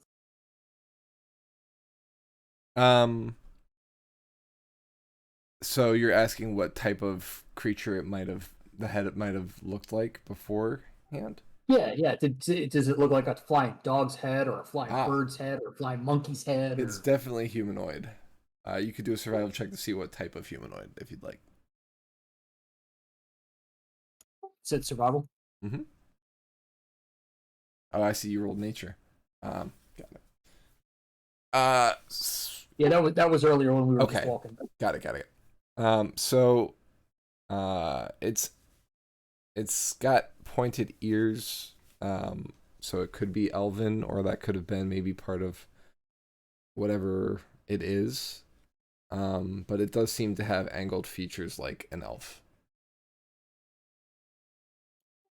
Just looks at Rogers like, have you ever heard of anything like that? If it has elven features, is this like something maybe passed down in the lore of the elves? Roger, you have not heard of anything like this except for what Gormier mentioned in passing. Nothing from what I know. Cormier mentioned that we should keep an eye out for these things because they were dangerous. Yeah. There is one other thing that you mentioned. It's on the tip of your brain. That Gormier mentioned about this type of thing. They fly in swarms. There it is. Yep. So where are the rest of them? Good question. Let's try to not find out.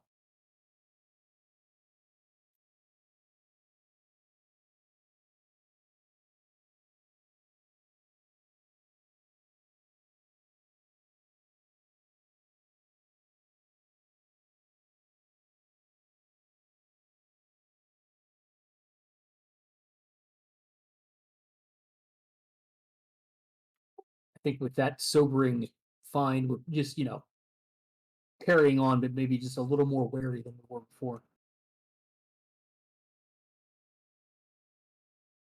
Okay.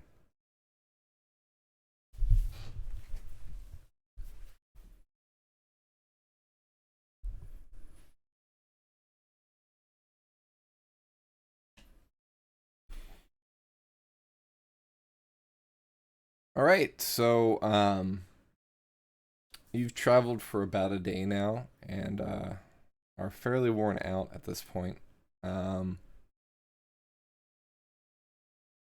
Traveling through the forest is tough going and slow, and the only way you have hope of knowing the direction that you're going is because of the globe that Ulrich tends to carry at this point. And even then, sometimes you get turned around and find you've been going the wrong way, right? So, fortunately, Yarvik also has a good sense of direction. So with his survival check, that kept you guys going right. But you have not encountered any natural place to take shelter in this travel. It's been mostly rise and falls of a normal forest without much height differences. Just kind of small valleys and so on.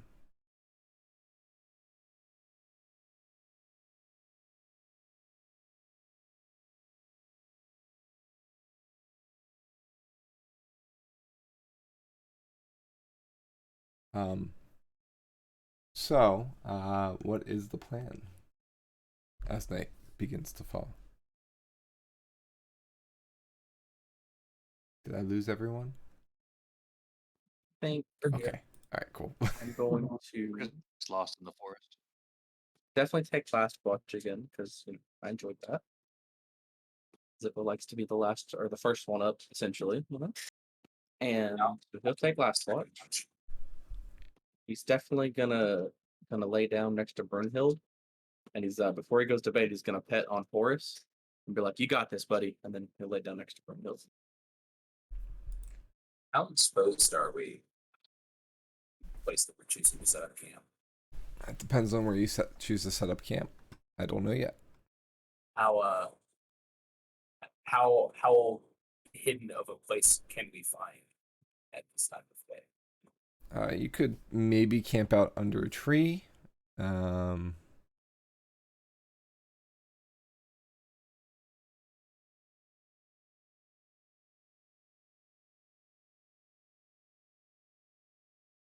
You could maybe try and look for something new. See if you can find something that might serve us better than just being out in the open. Ulrich will try and look for something that is a better situation than just being out in the middle of the woods. Okay. All assistant. All right, roll with advantage, survival.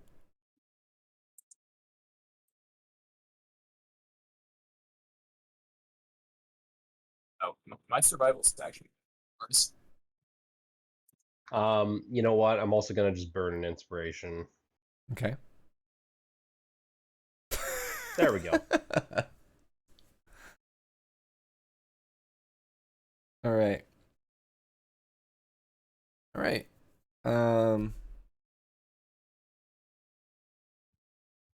So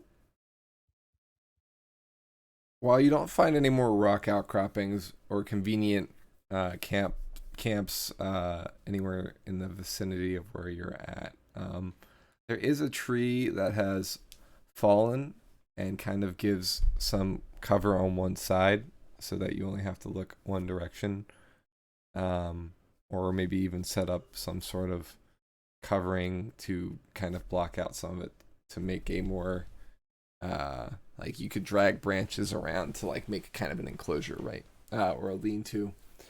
But that's probably the best you could manage given where you are in the forest. I think a lean-to might not be a bad idea.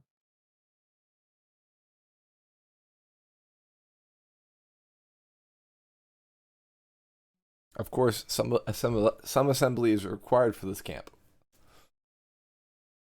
Right. So, but we'll begin setting this camp up. Okay. Let's build a camp.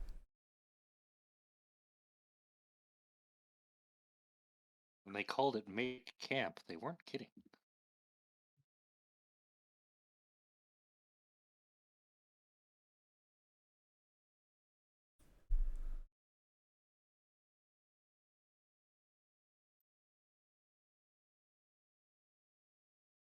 All right. I'm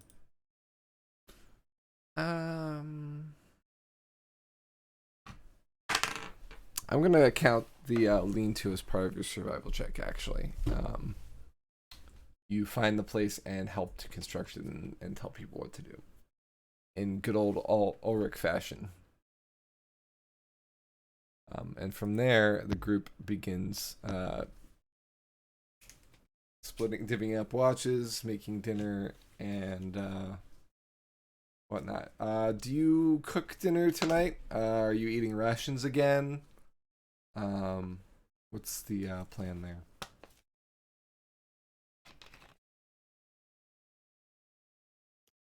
I don't feel like we're in a position where cooking with a fire is going to be smart for us right now. Fair enough. Actions it is.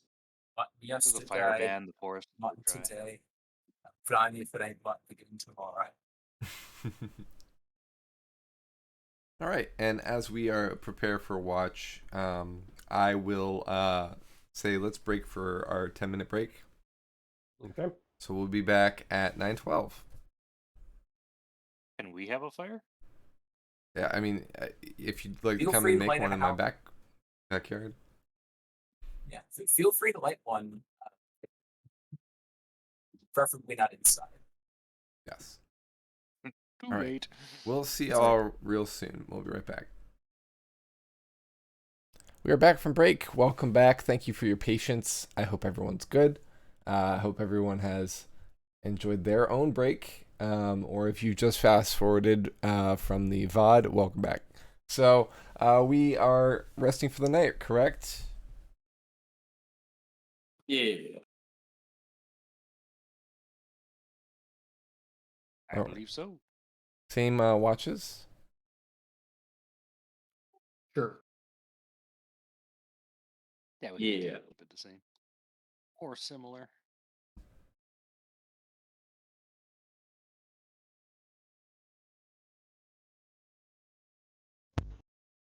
All right. All right.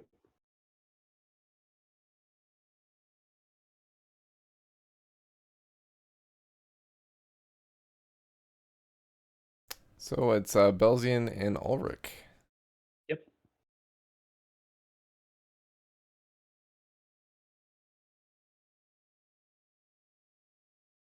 I think Ulrich wants because it does occur to me the dog probably still has to rest. He is So I in a think he just corporal unsummons form. it. Yeah. Yeah, I think he just unsummons it Okay. and then summons it again. Where'd the dog go? Oh, whoa! The dog's back. All right. The dog that appears is Dog? in a full black coated body. Oh, hello there, good sir. Yes. What can I do for you today? Well, you're gonna keep watch through the night with us. Okay. Jolly ho. I shall And watch post haste. And he gets up on the great. fallen log and kind of keeps an eye out. Yeah, sir. What's your name? Reginald. Reginald. Nice to meet you, Reginald. Mind if I call you Reggie? No. All right. Now you say that, but the sound of your voice says yes. So I'm just gonna call you Reginald. Excellent choice, sir.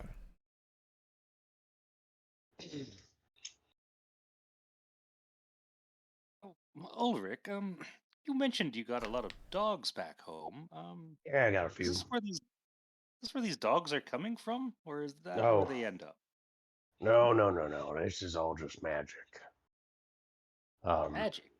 Yeah. The animals that we have back at the estate, that's just money.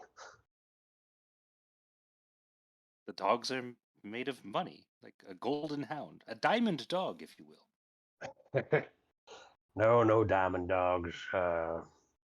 We bought them. We breed them. We pay for them. Things like that. They must be everywhere. They must be a diamond dozen.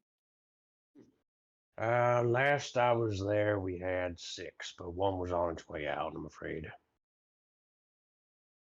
Ah, so it goes. Indeed. Well, I'm glad you're able to summon some help for us on this watch. I don't think I've ever Yeah. seen you summon anything other than a spiritual weapon. Well, I haven't really been too worried about night watches before now.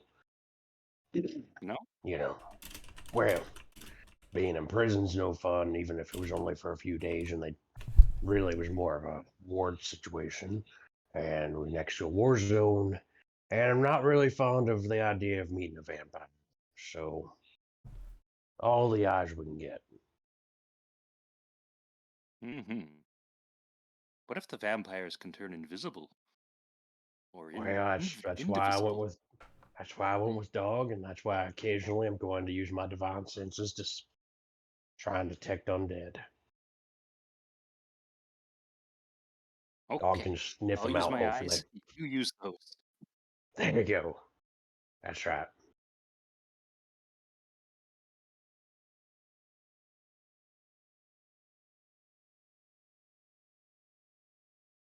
Dogs can be spiritual weapons. Yes.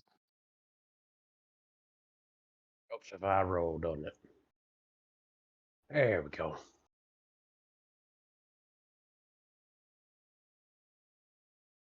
Ulrich gets a little misty-eyed about home, I guess, as he Yep. reminisces. Um,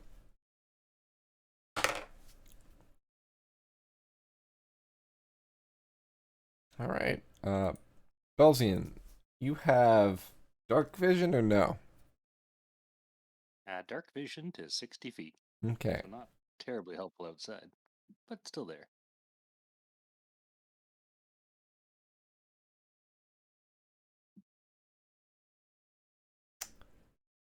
To the west, you hear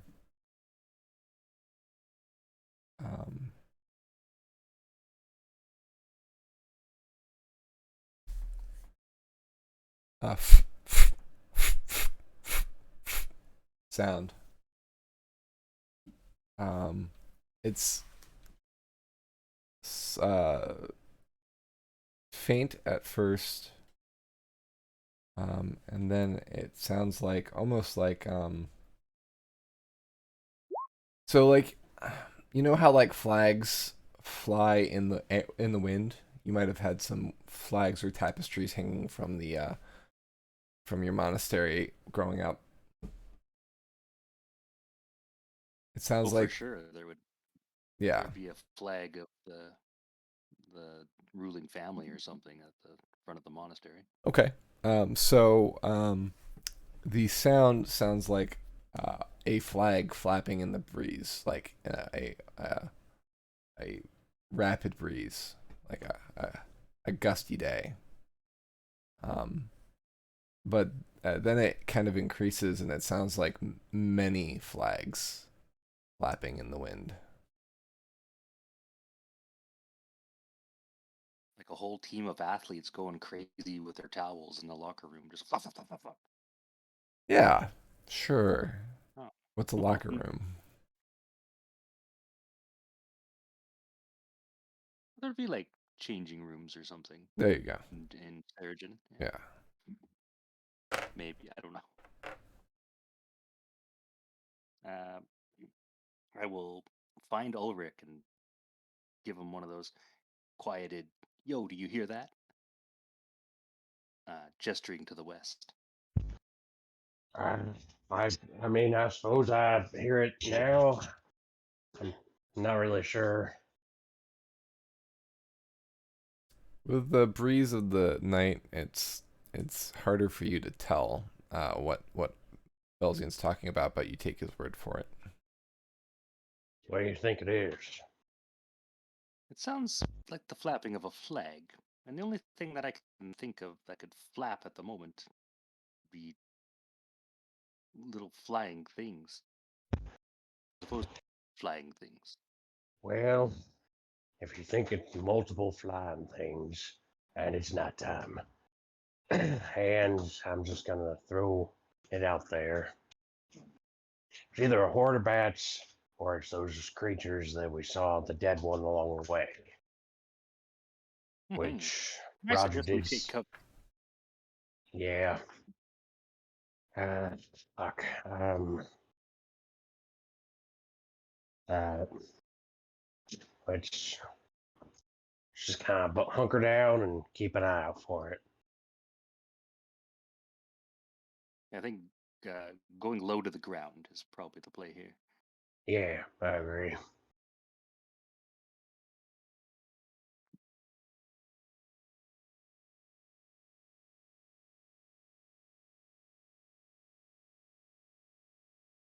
All right. So you're gonna keep low to the ground, hoping that whatever it is does not get alerted to your presence. Are you doing anything else?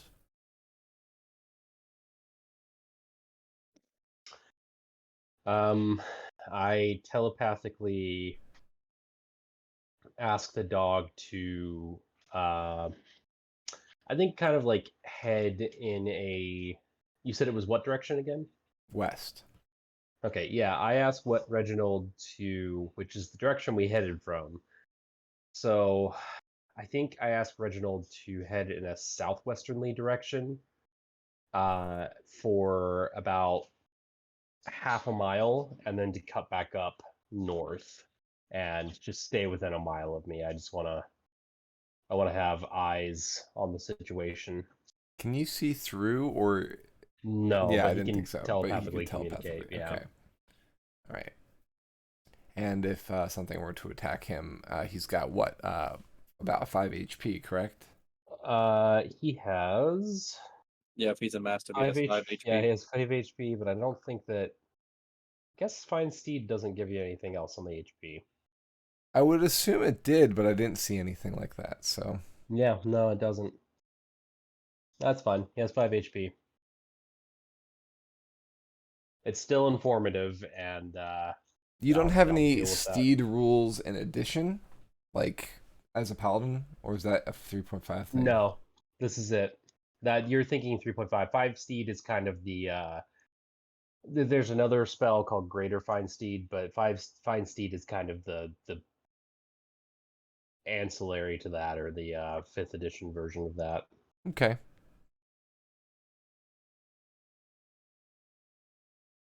All right. So you send the dog southwest. Yep, for about a half mile, and then I ask him to cut up to the north. All right.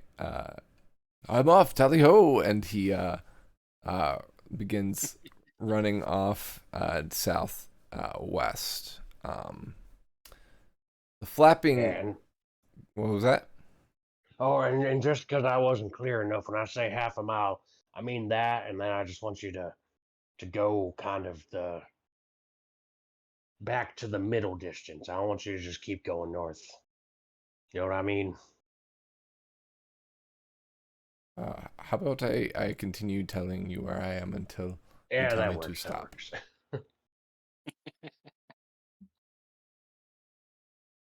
So the dog begins running in that direction. Cool. Belzin, you hear the flapping that was growing closer start to fade and head south as well. Ulrich, at this point, you hear your Reginald say, "By Jove, there's maybe a dozen of them. They're flying heads. Oh my goodness!" And then it cuts out. Ah, damn it. All right, that's half a mile away. If that. Yeah, so we're gonna have to. We're gonna wake the others. Better be I think that's awake a good idea. and yeah, better be awake and hiding than it is to be asleep and ambushed. Second and third watch starts now. We'll wake everybody up, I guess. Yep.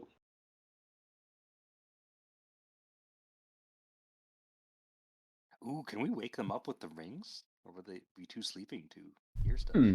That's a good question. Say again. Are We have- we able to communicate with somebody who's asleep with the rings? I mean, you can always try it. Yeah, we do. We try. Okay. Play like a pleasant alarm clock sound. Roger, stop dreaming of me. Wake up. Come on. Just meditating. I can hear you. A thought tears into your meditation to interrupt, and it's the sound of Ulrich's voice in your mind. Damn it, we it got- better be important this time. We got trouble. Zippo, Zippo has the third watch, doesn't he? yeah, Zippo's sleeping.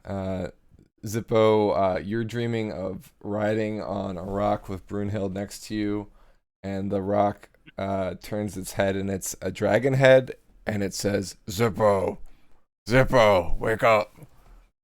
It sounds like Ulrich's voice. Yeah, come on, Zippo. Yarvik. Yarvik, Go ahead. you're frying sausage on a pan, and the fire sizzles. Yarvik. Wait! I thought you were already dead.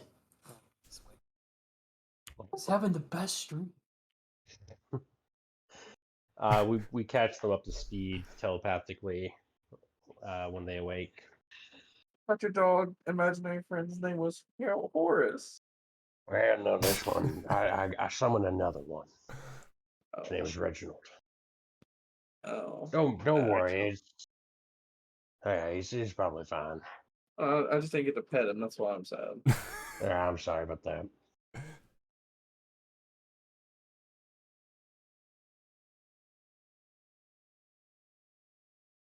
I suggest we just kind of hunker down, try and hide as best we can, and keep an eye out. We'll lose maybe an hour.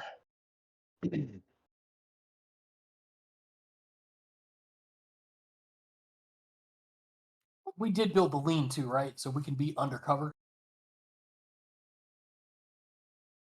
Yeah, you built a lean-to for sure.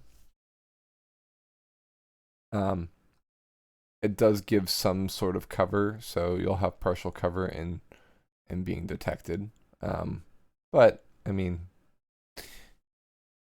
it's still a lean-to, right? So yeah.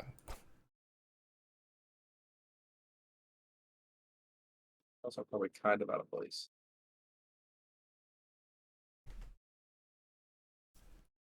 I guess if I you assume are we'll be covering it up well enough that it's not immediately obvious that this is someone's knowledge. right, yeah, if somebody was doing a quick scan, maybe not. If somebody was inspecting the area, maybe a little bit less so, right? But if somebody's searching intently anyway, they're going to find us. yeah, potentially. Depending on which way they approach, right? Like if they're looking around the area from the one side of the tree, they might not see it at all, right? All right, so I guess if you guys are going to be keeping an eye out, but also trying to not be noticed by the flying heads, I think a stealth check might be in order for that. Time. That's all right. I got the armor that doesn't give me disadvantage, and I made good use of it. No, I'm supposed to be the person rolling terribly and making up for it with a good bonus. You're supposed to have the biggest luck. Brunhild and me both caught sixes. Amazing. You being really loud and me being invisible doesn't help us at all. So okay. So reading these numbers, Roger fades into the darkness like usual.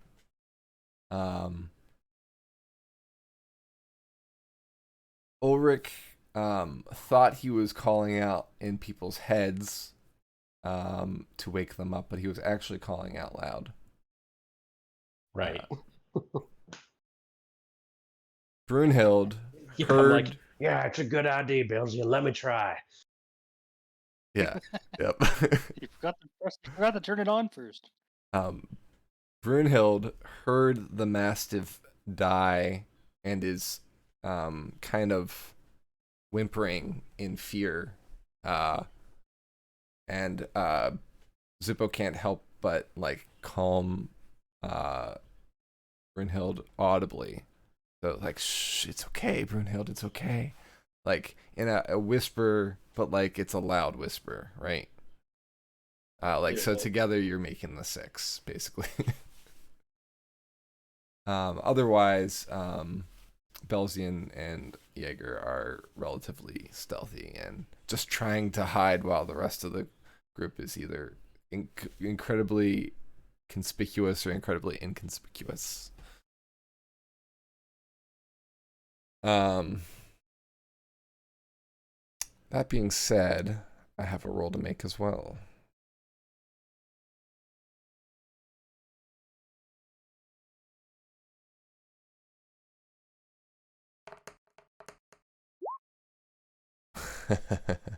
All right. Good to know.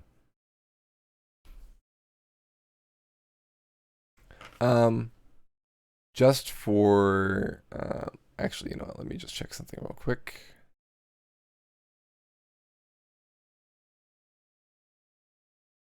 Yeah, okay.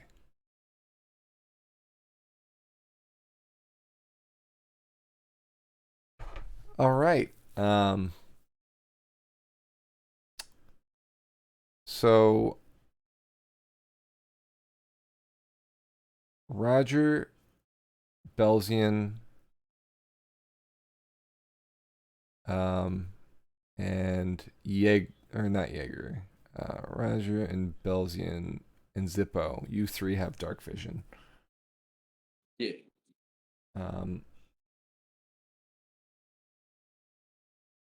To the southwest, where Reginald was heading, you do make out 12 heads.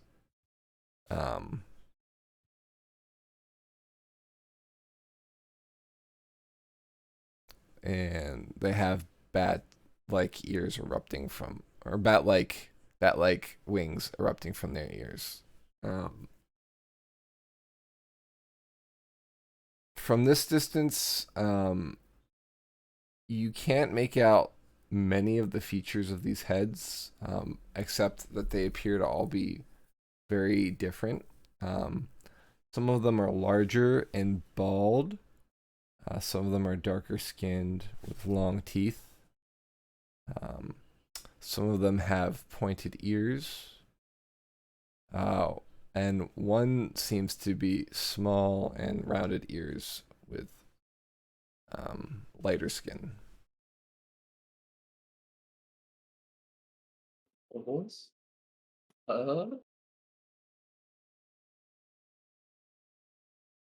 This is Further super ring, I'm just gonna confusing. be like, well, it's either vampires or those head bat things we heard about. These are the headbats for sure. I think these are head bats. I'm wondering Should I if take the a pot shot at vampires them as soon produce as they get into range?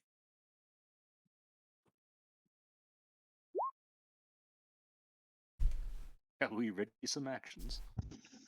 I feel like we should just try and wait it out. We don't know what these things can do, and your friend said to beware them, so If we are located and we are unable to dispatch all of them, then and at least one of them gets away, I think that would be bad news for us.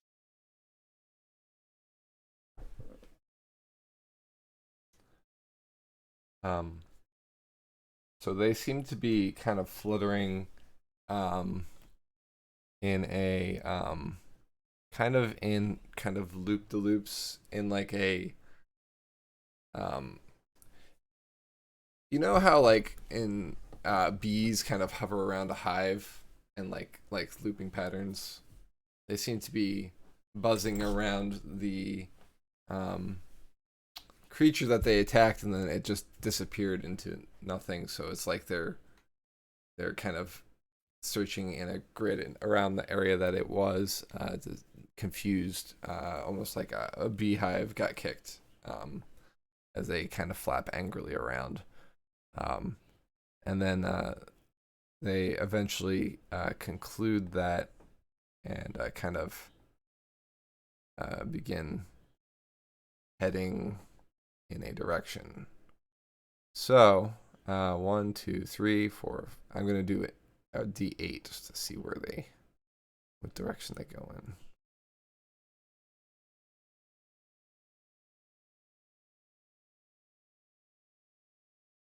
Okay, They begin heading south.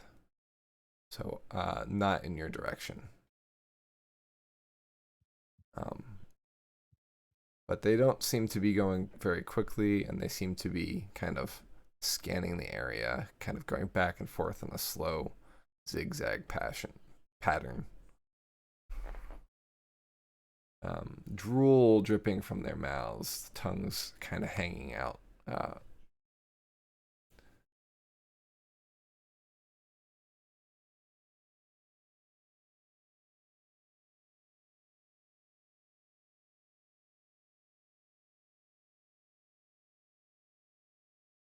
What are we thinking, You're boys? back. I think they're looking for us. Let's let him keep looking. Yep. No reason to tell him where. All over the ring, of course. Yeah. Hopefully they keep on moving south.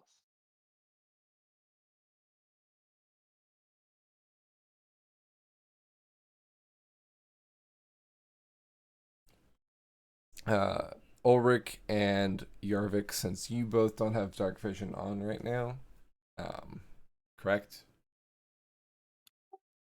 Not yet. That's right. You both don't see this.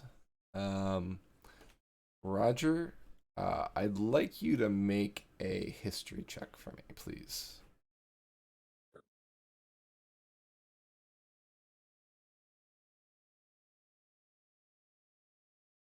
The left.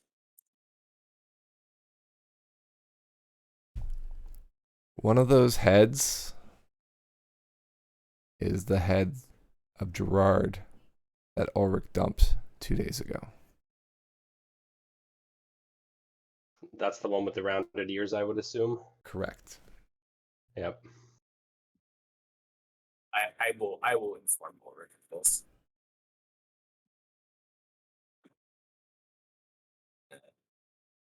That head you dropped on the ground, it has wings and is flying now. Does he just not fucking die? I think back at him. I'm pretty sure that all of those heads are dead. Yeah, I know. I was mostly just like, seems like we can't get rid of it, you know? It's fine. We just get to kill him again. It's okay. I don't want to kill it again. I have to say, I got credit for killing it once. We've killed it once, yes, but what about second death? Get the double dip. Second time's a charm. We get to double dip that XP. Technically, it would be the third time this fucker has supposedly died if we That's kill fair. him, undead or not. Yeah. Say third time's the charm. Yeah. Now let's hope it doesn't. Chelsea.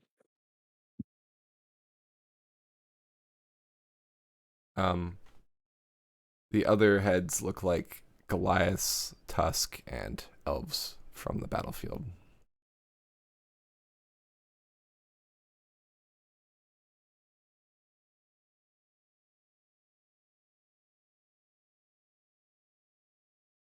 Is it possible that anybody that gets beheaded here turns into one of those? Or maybe like the other heads find like a head on the ground. They're like, "Oh, brother," and then they just dip into them, and then they like come out of them like a ghost, and boom, extra head mail. Well, if we come across someone that's been beheaded, let's make sure to smash the skull just in case. I feel like we should smash it and cremate it. Just double check. Never hurts to be extra safe, you know. Hopefully they don't self-replicate. It could be some kind of fell sorcery.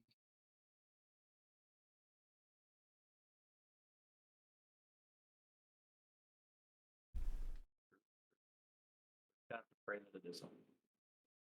One more time. Oh, he's talking about it. Could they take it? He's like just self-replicating, and I'm just like, true. Let's just pray that it isn't. Mm-hmm.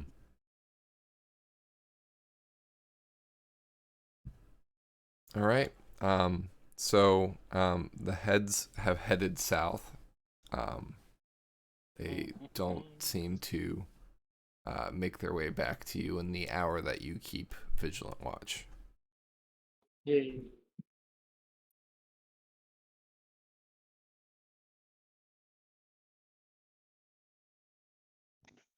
All right. How much longer do we have to watch? How much left do you have of watch, did you say? You kind of broke up. Yeah. Well, Yeah, I don't. you probably got maybe a quarter of the way, maybe a third of the way into your watch. You use the second third Okay. to watch with everybody else. So you technically still have a third of your third left. I think it's reasonable for us to replace that third so the others can go to sleep. Mm-hmm.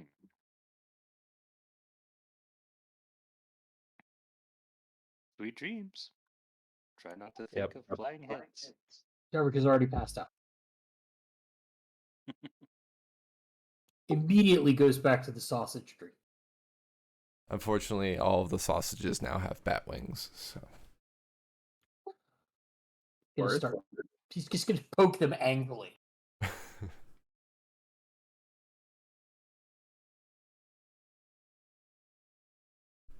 all right.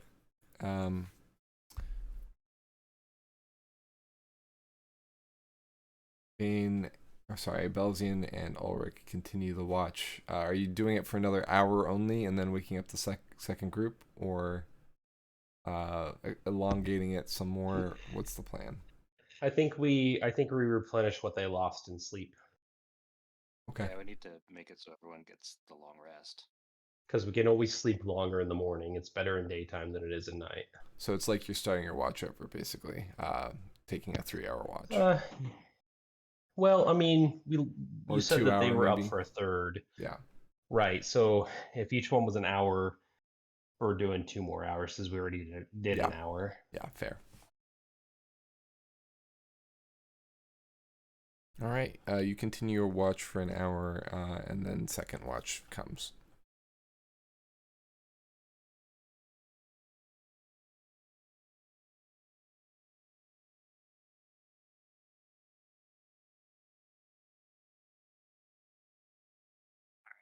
Time for second watch. Yawn. Hope the Arctic wake.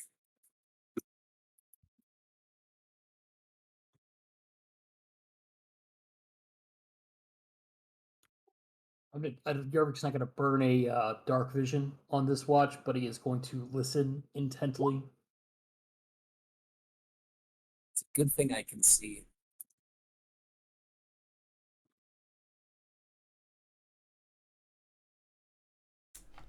Roger can see, Jaeger can hear, and together, you keep a watch. If only we could tell time. We're attached to a wrist.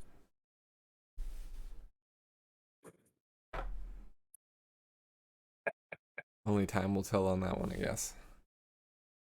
It's like, I think of the old Warner Brothers cartoon. I think it's Bugs that has like the sundial as a watch.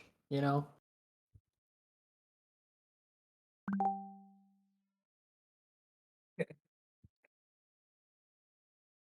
Those are pretty great at night, I hear. Hey, it's you just change the time based on your position around the fire. I mean, if we had a fire. Yeah. Any sight of the flying heads? Every once in a while you hear the flap, flap, flap of something, either to the south or maybe even some to the north, or maybe the west or the east. It just seems like maybe there's more than just that one group of heads, but ultimately speaking, seems to be a pretty active night where you are. You don't see them come anywhere near the camp, but you definitely hear them off in the distance.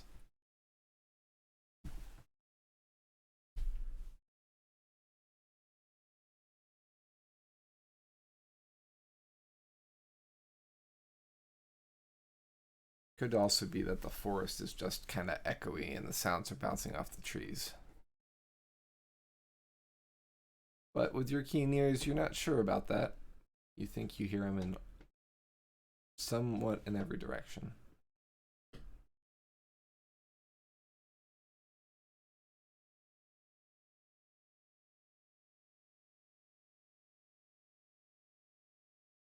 Well, if none of them get any closer, I guess we'll wake up the folks on the third watch.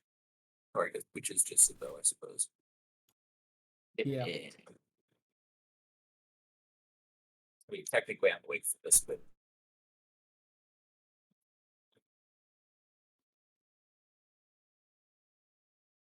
The best watch has come.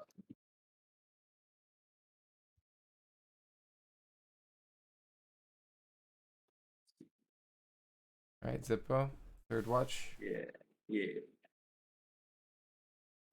yeah. Best watch is here, baby.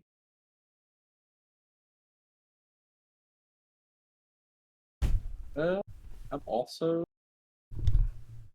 going to have Brunhild sit next to me, and I'll have her listening to see if she hears I'm getting close. Like, well, I'll have her listening for like any loud sounds around us, you know. Okay. Better than me. Mm-hmm.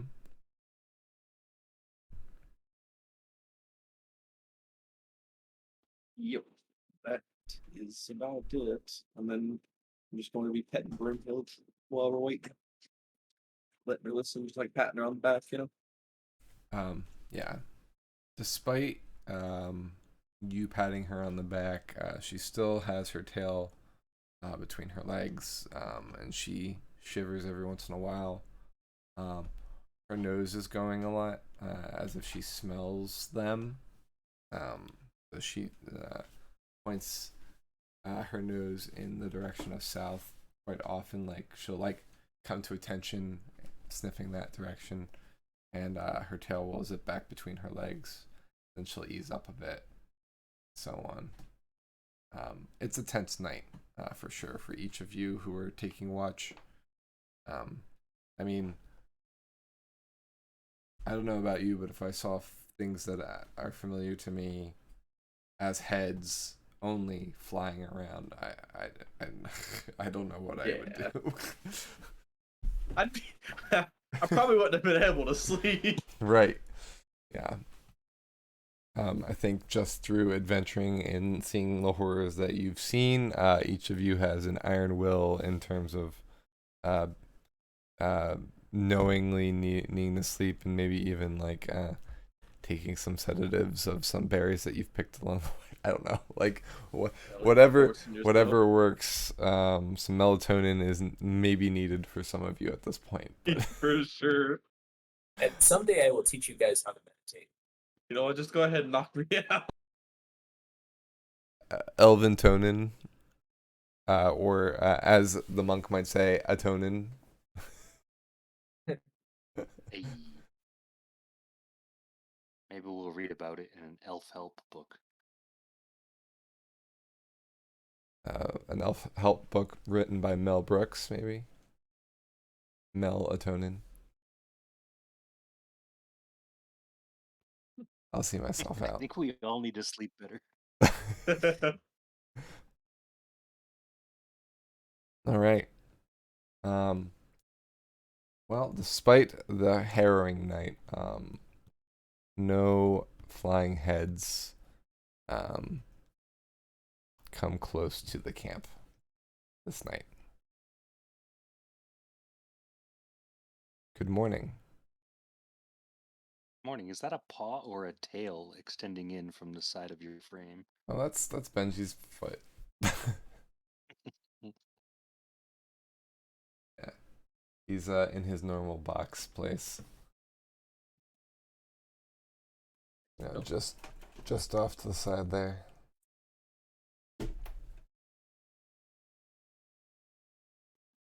Thank you, that was very important.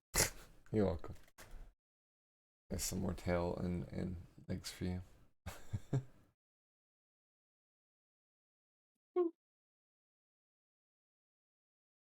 Yeah, once morning breaks, I'll wake everybody up, and then I'll be like, I didn't see anything, but I'm pretty sure Brunhild knows they're to the south of us. So if we just want to go see dragons now, we can do that. Probably good practice. So I bet the dragons make flapping noises like that, but a lot bigger and louder.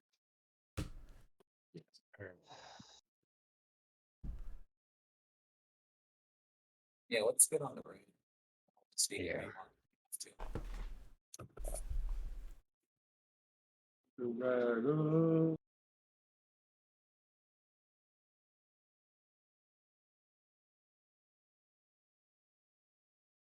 All right.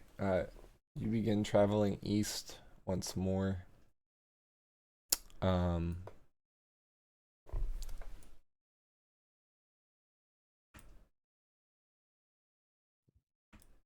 The terrain seems to be going at a more upward slope. It's definitely not a mountain, but like you're raising an elevation, making it a little bit less comfortable to travel. You make more effort to go the same distance, right? But with the increase in height, the higher you go, the more you can see back the way you came, right? So that helps too. Maybe eventually you might even be able to see things that you have left behind.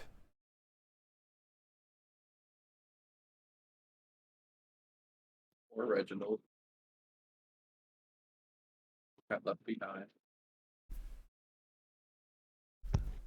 Yeah, I'm sorry that you didn't get to meet him, and I'm sorry that happened, but you know, it's all magic. That's fair. That's fair. What do you think the dragon's names will be?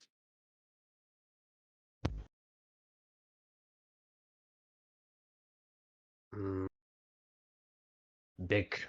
I bet there's one named Bick. I have the perfect name. Once I befriend the dragons and find a dragon that's having a baby, and I'm friends enough with them, they let me name him. Depending if it's a boy or a girl. Actually, you know what? Doesn't even matter. I'm gonna name it Brenda. Where I Zippo, I don't know a lot about dragons, but don't they get to name themselves, or like, aren't they See, that's the thing. sentient? I'm gonna be such a good friend with them. They're gonna be like, you know what? Instead of us naming our only child right now, we're gonna let you name it because you're the legend. You're the Zip. I see. I see. Yeah, yeah. It's probably gonna take a couple. Might take 100 years, but Have you got 100 years, little guy? yeah, yeah. My the village elder was 123. That is impressive. That's 9 months.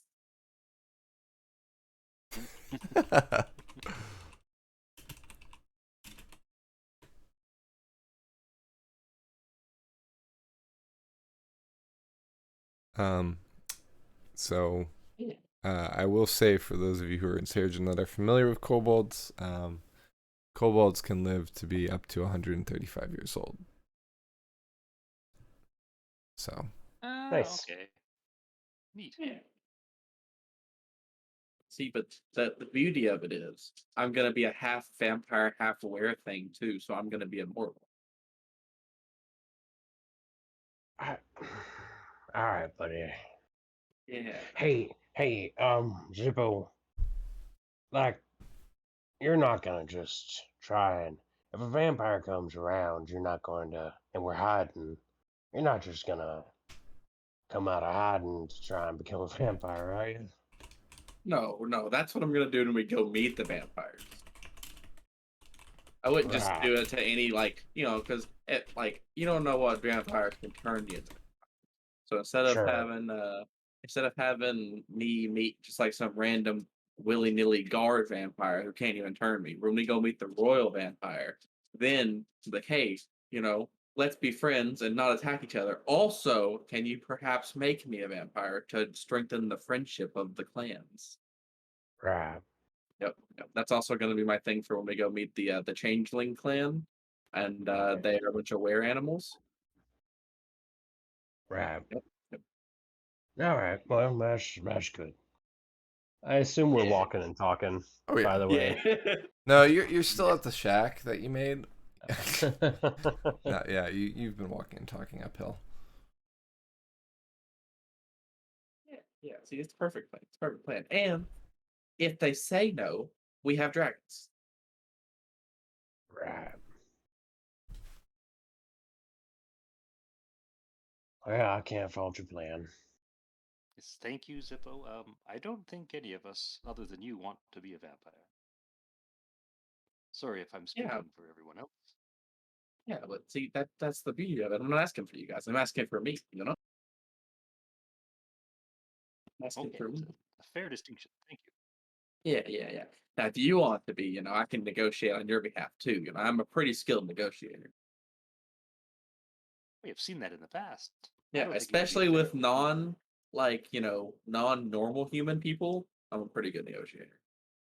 I have negotiated with water elementals, genies, demons, if you want to count my master as one of them. A crazy man in a cave. Don't forget God bless parents.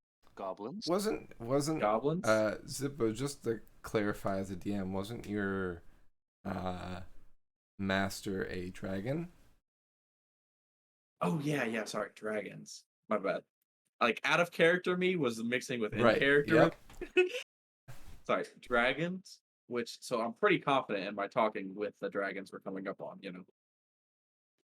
I'm pretty good at talking with just people that aren't normal humans.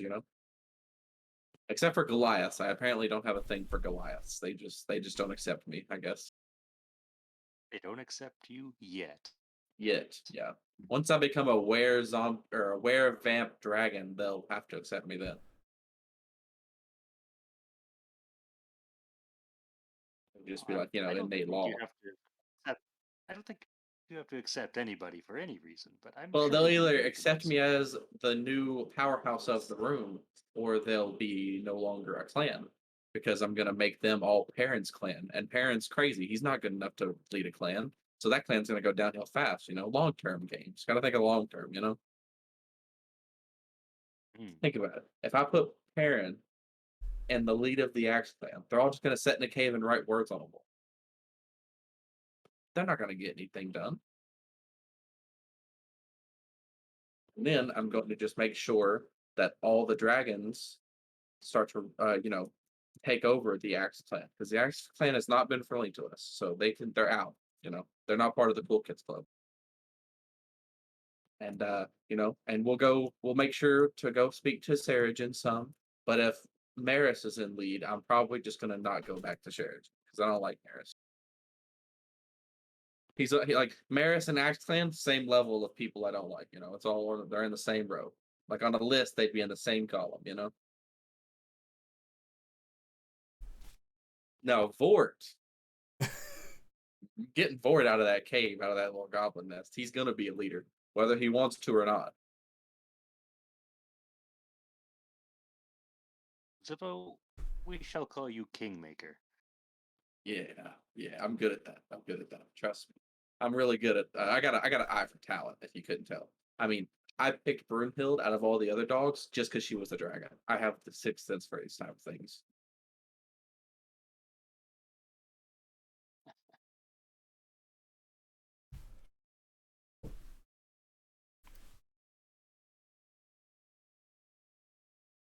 Yarvik, as the No. group is talking, you haven't made your survival check for the day, correct? Correct. Could you do that for me? Okay. On the ground along your path, we spot a footprint on the ground. It's 3 claw-like toes in the front and one claw-like toe in the back. And it's fairly large. It's at least 4 times the size of your own footprint. Okay, it's big. I'm assuming Yarvik doesn't have any idea of what this might be. I mean, you've seen the track of a crocodile, and it looks similar in shape to that. But I mean, that's you've never seen a crocodile even remotely close to that size. Okay, is it going along our path of travel? It's heading. It's pointed. The toes are pointed north, east. Right. Let's just kind of, I'm gonna make the group aware of that.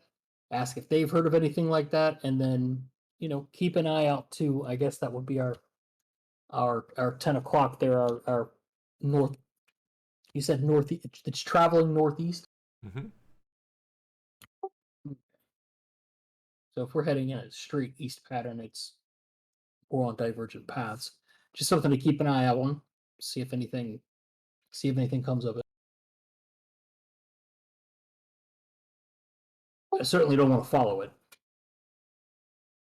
Okay, are you sure? Several times the size of my feet with claws. No, we're trying to keep a low profile. But you have pretty small feet.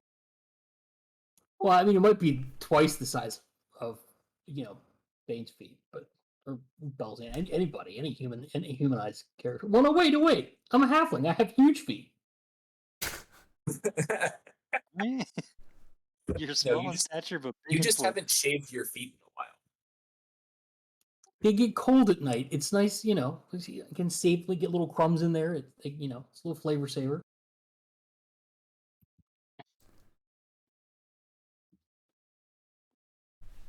That's yeah, okay.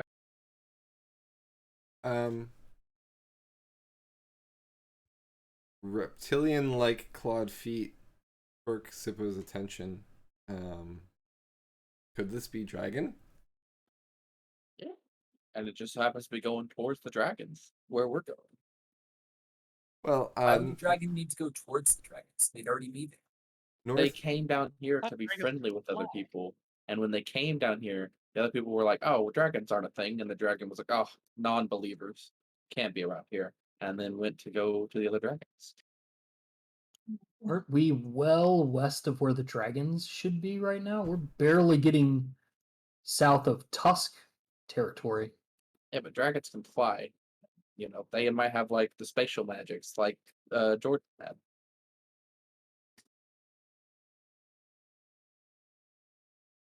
Perhaps, but why would they come here? Like looking around, it looks kind of just like forest. I don't know. I don't question dragons. Dragons are dragons. They do what they want. Question everything, Zippo. Oh, I'm good. Helzian starts smashing his hand against his other hand. I mean, I'm down to follow it, but either way it goes, we're going towards the dragon. So if it leads us to a dragon, we'll kind of already meet up there since that's our general direction anyway. So But dragons have tails. Is there a tail trail? maybe it was really tall, so his tail didn't touch the ground. Ah, of course. Is there a tail trail? Is what you're asking Yarvik, I guess? Yes.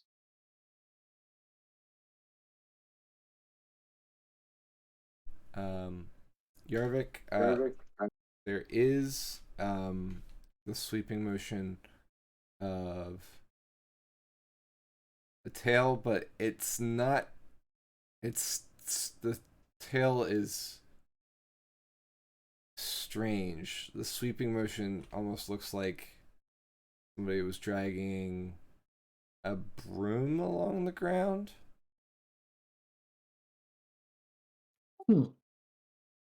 This So bit- not all dragons are scaly. Some have hair. well, I mean, we don't actually know anything about dragons. Like anybody from Seregen hasn't seen one in 3,000 years. Sure. So like yeah, we don't actually know anything about these dragons over here. Exactly. Out of character, would our general understanding of dragons be similar to that of vampires? Yes. Just like myths we've read, Yeah, heard about it. absolutely. Storytime. Yeah.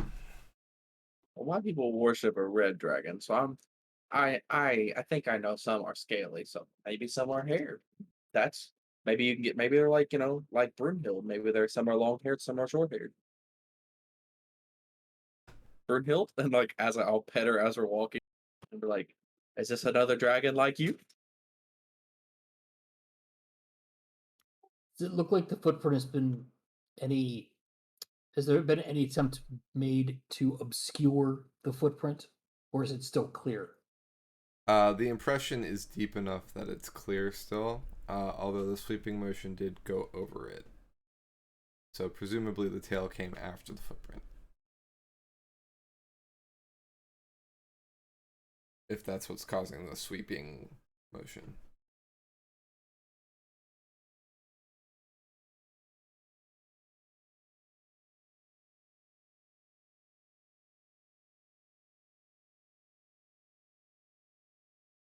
I just put it to the group. Do we want to follow the footprint, or do we want to continue on our present course? I want to Yarvik's, follow the program. Yarvik's impression is that yes, we're supposed to be going to meet the dragons, but is this the time and the place for us to meet a dragon in the middle of the woods, in the middle of Necrata, in the middle of nowhere? Yeah, I'm with you. I'm sorry, Zippo. I got a bad feeling this is not the kind of dragon you want to meet. I want to meet all dragons, though. Well, I got a bad feeling this is the one that's gonna eat you. Or try to.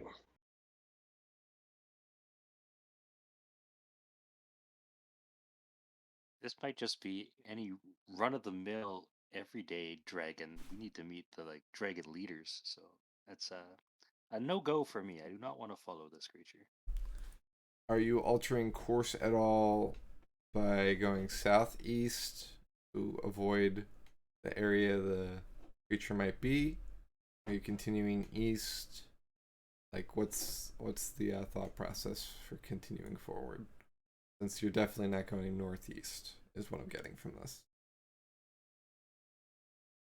I mean, if it's along our path, we'll continue, but I think we shouldn't dip too far to the south either. Mm-hmm. Okay. Yeah. I think we should just like keep going the way we were going. And if it feels like we're coming up closer to it than what other people feel comfortable with, we can kind of like, dip down a little bit. Okay.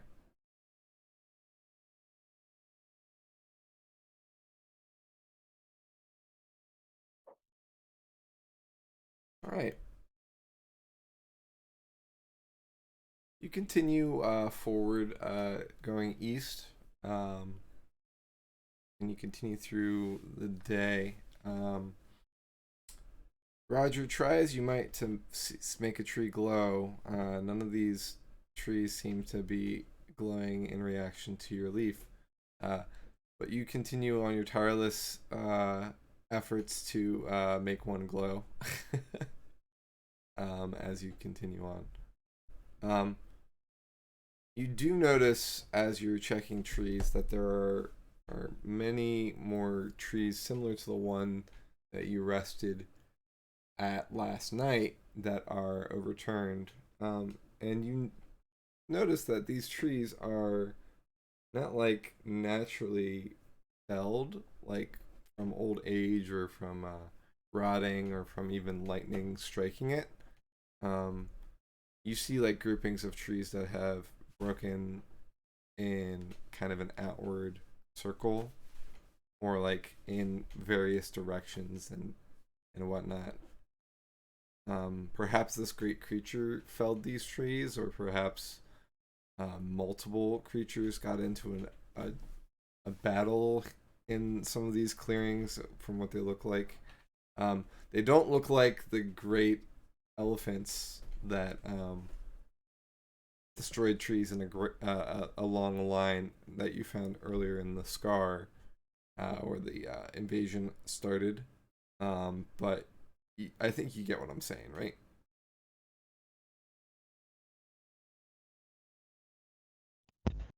I mean, it Roger looks like is something maybe muted. landed here.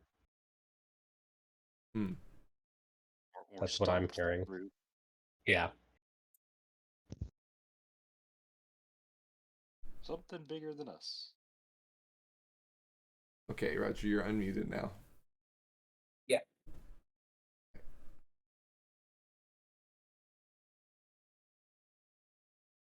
I'm just agreeing forward.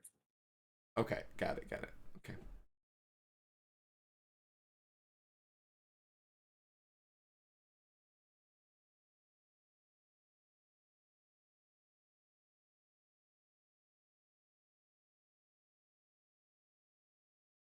All right. So despite these felled trees and the tracks, you continue east.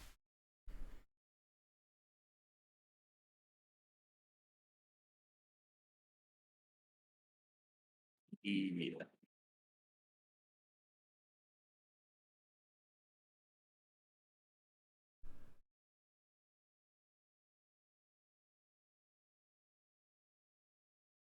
All right. Past midday.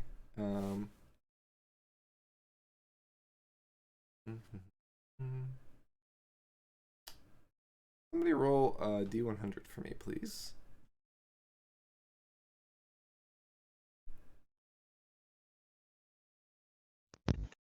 That's a 91. Okay. How many flying heads we're gonna have to fight now? All right. Don't say that. Oh, I thought my mic was muted. Oops. I said it through the rings. I'm back in. All right. So, the hill that you were climbing, you've reached the top of it. The forest is still thick enough that you don't really have a good angle to see out through the trees to see out and around you, if that makes sense. So, but the land starts to decline again. You could, as you see it's declining, if somebody wanted to climb a tree and kind of take a look out to see what was going on, you could potentially do that. Ulrich, your bird watching, you see more birds in the sky high up, but they also seem to be relatively small when looking up in the sky. But there are many more of them. Okay. Perhaps buzzards. They seem to be circling in and around not only this area but all over the area. You don't see any giant birds flying anywhere near you. Is what I'm getting at. Right.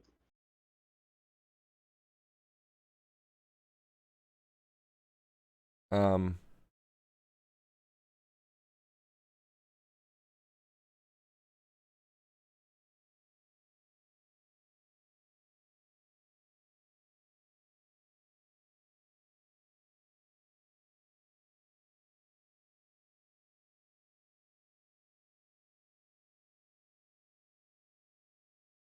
So, is it? I stopped there to see if anybody had any response to any of that, but just continuing east. Yeah. Okay. Right. Yeah, I don't know if climbing a tree is such a good idea right now. We just kind of like, hey, look, have some bait. Yeah, absolutely.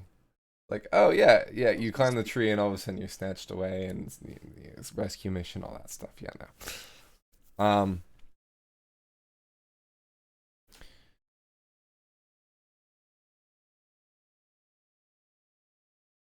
So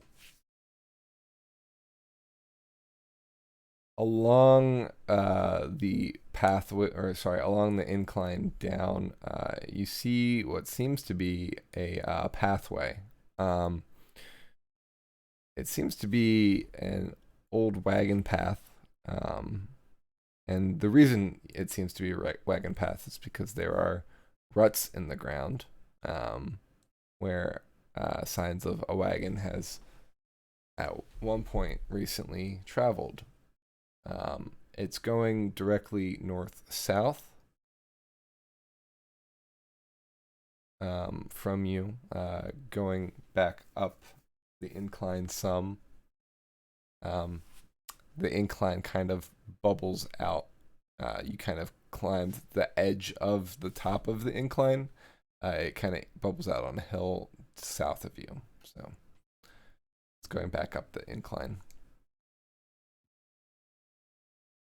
Or down the incline if you were choosing north.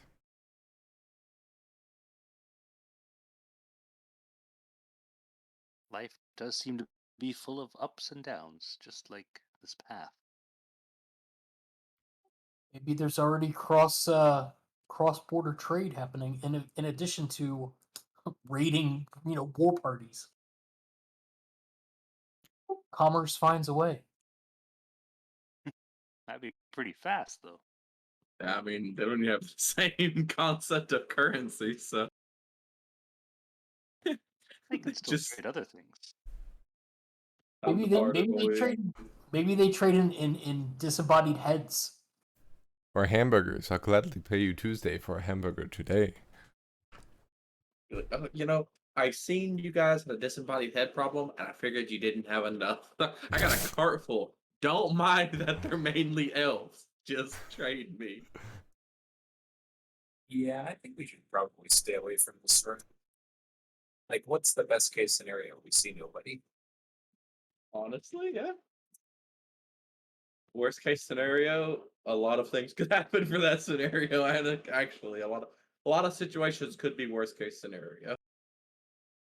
Like, I'd rather get away from the open area here. Yeah, I agree. Agreed. That's fair.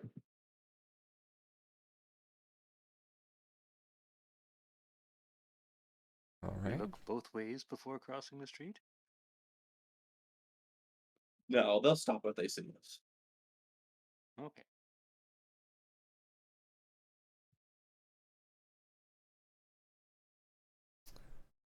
Why did the kobold cross the road? To meet the dragons.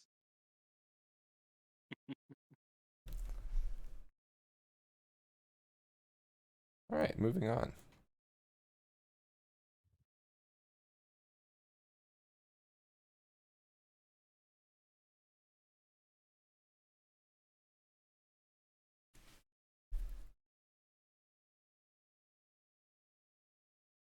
It's getting dark again.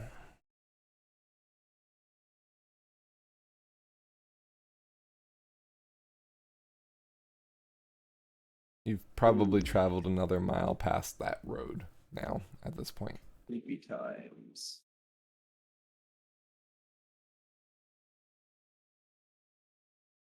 Do we hear any flappy flaps? At this point, no.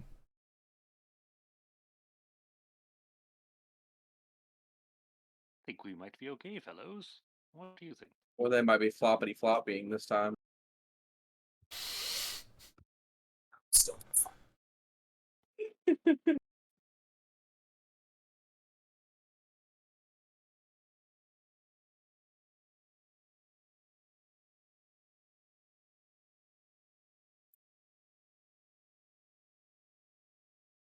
All right, so in this area,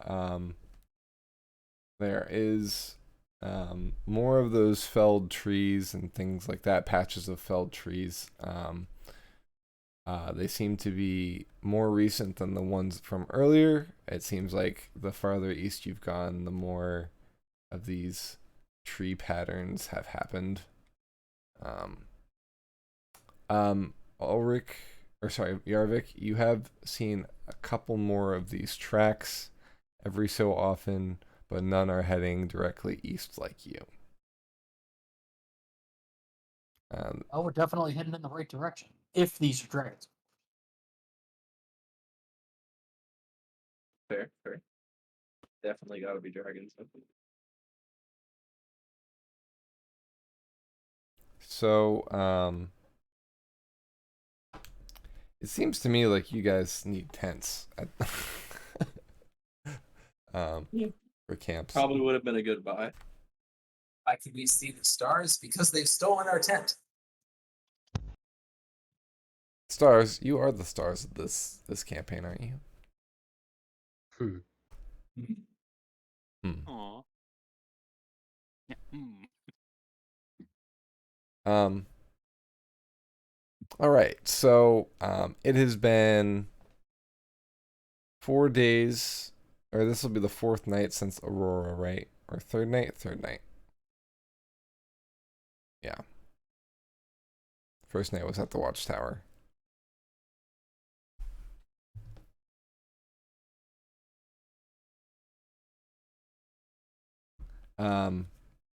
So what preparations do you make? At this point, you could use some more felled trees and make another lean-to.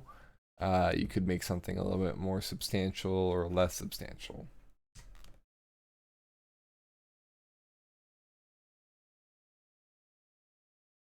Are there any hollow trees we can make a fort in? The trees aren't big enough for you to really do that. They're not like relic trees where like you could like there are some tree homes that have been shaped in that way and they're kind of wider because they've been pulled outward to make more room, but most of the trees aren't naturally like that. Okay, scratch that idea. It's a good idea.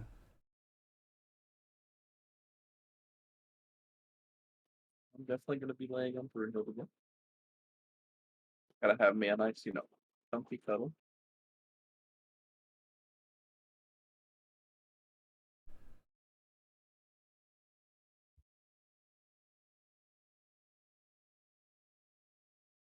What kind of things do we have that might keep dragons at bay?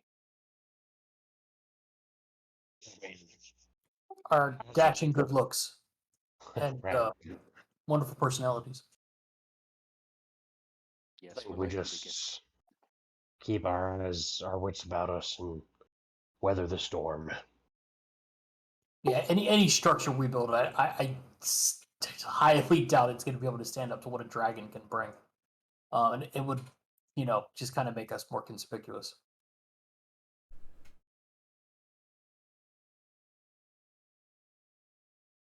All right. So you're laying out under the stars, or Under the tree.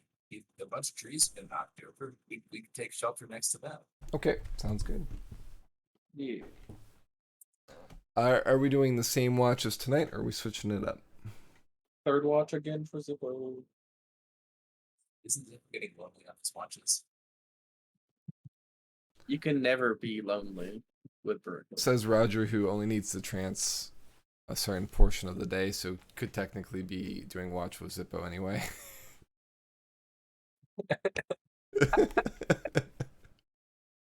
could.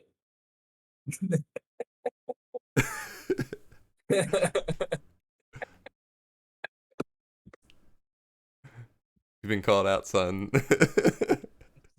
Maybe I will this time. I'll do first and third watch then, so I'm not doing 8 hours straight. Okay. That sounds smart. I'll take the second watch. Or no, or unless you want the second watch, Belzian, I don't really care. No preference. Shall we flip for it? That's all right. I've hung out with that guy enough.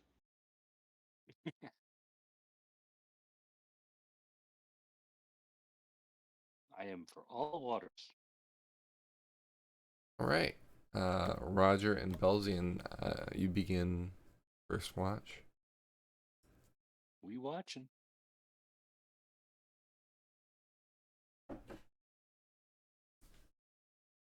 What do you think's gonna get us first, Roger? Flying heads, dragons, or vampires? I'm gonna bet the. Flying heads. I'll bet 5 pieces. 5 pieces of Ulrich's money? I will match that.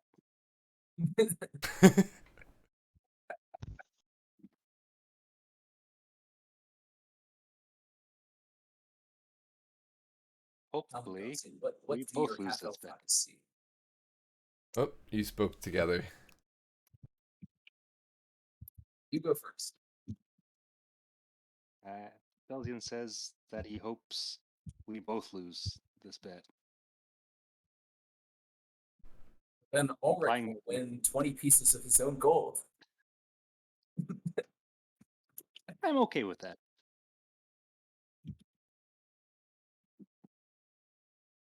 What were you gonna say?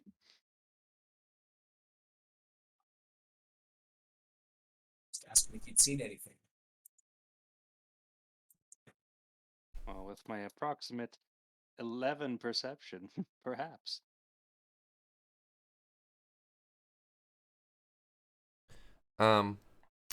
So the night is a cooler night. The humidity seems to have gone down. It's still fairly dark in the forest. Insect life is a buzz. It seems a little bit calmer in this neck of the woods than it was further west. For obvious reasons. I mean, you don't really hear much in the way of flags flapping like you did the previous night. Although I'm sure those will echo in your memory for a while, given the imagery. The area that you're resting in is kind of a created clearing based on the trees that are fallen around you, so you can actually see the night sky. The moons are not visible from where you lay, but you can see the stars. It's a clear night.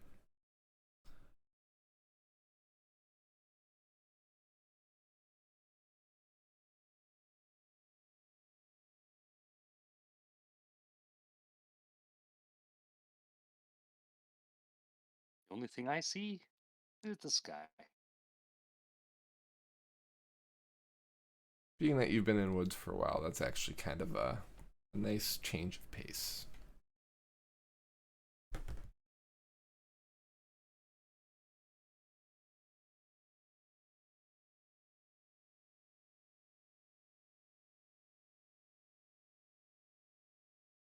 Well, let's wake up the second watch. Indeed. That's Ulrich What's up? and Yarvik. The X spelled differently.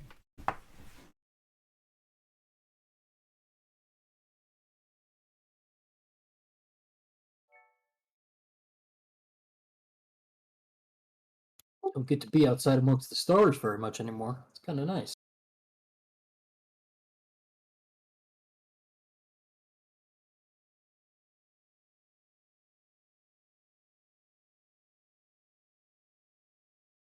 Ulrich, you're still there, right?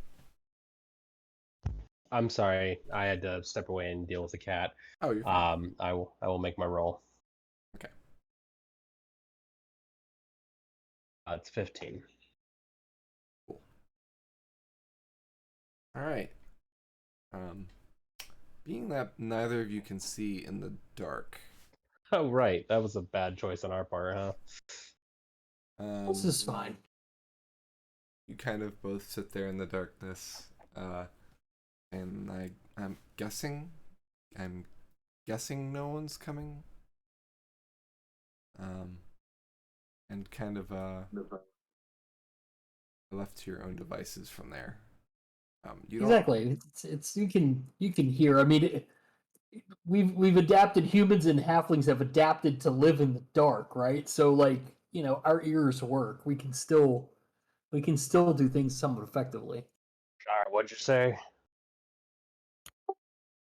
Starts rummaging in his backpack. Clean your ears. Pass me one of Roger's shirts. He'll never know.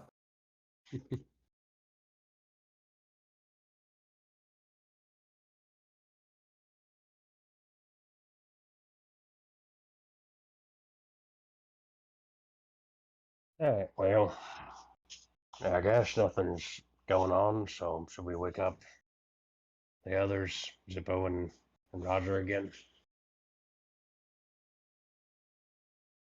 Sure.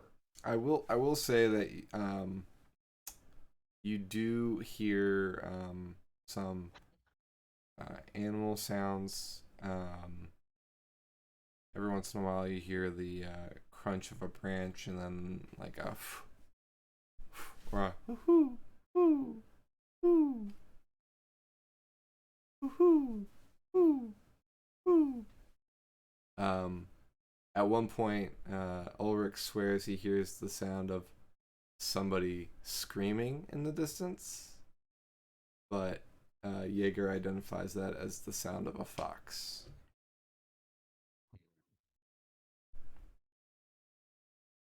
Fox is freaking me out, man.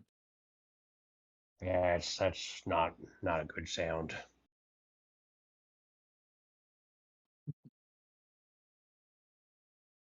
But yes, by all means, you can wake up the third watch now. Alright.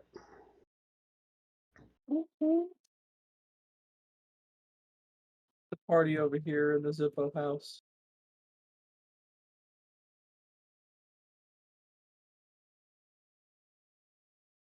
Second one's for Bruno, by the way.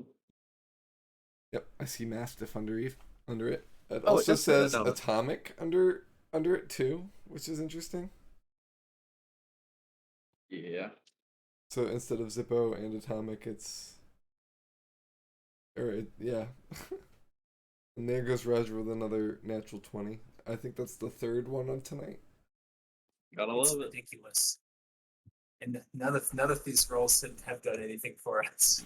Yeah, my rolls have been pretty wanky the last few times I've played D&D. My Friday game, mid rolls at the best. Like I never got above like a 12 or a 13. My Sunday game, I rolled 4 nat ones in a row and destroyed my sword. I was like, it's not even worth it anymore. Yeah, the game I run on Sundays, there's a sleeping troll in the dungeon that the players have been walking around. They're aware of the troll, and it has failed to roll higher than a 10 on its listen check.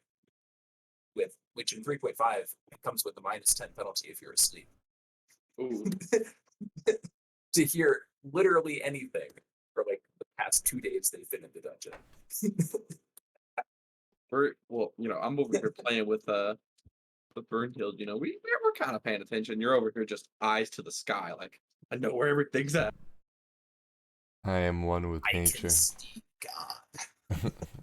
You see like the code kind of coming down and forming the different trees, and yeah. I know Kung Fu. So In other words. With that 30, you I mean, everything that I've described so far and more you hear. It's almost too loud. Maybe your meditation has just made you used to being able to pick out the sounds of the area, and you just have kind of blocked out all else.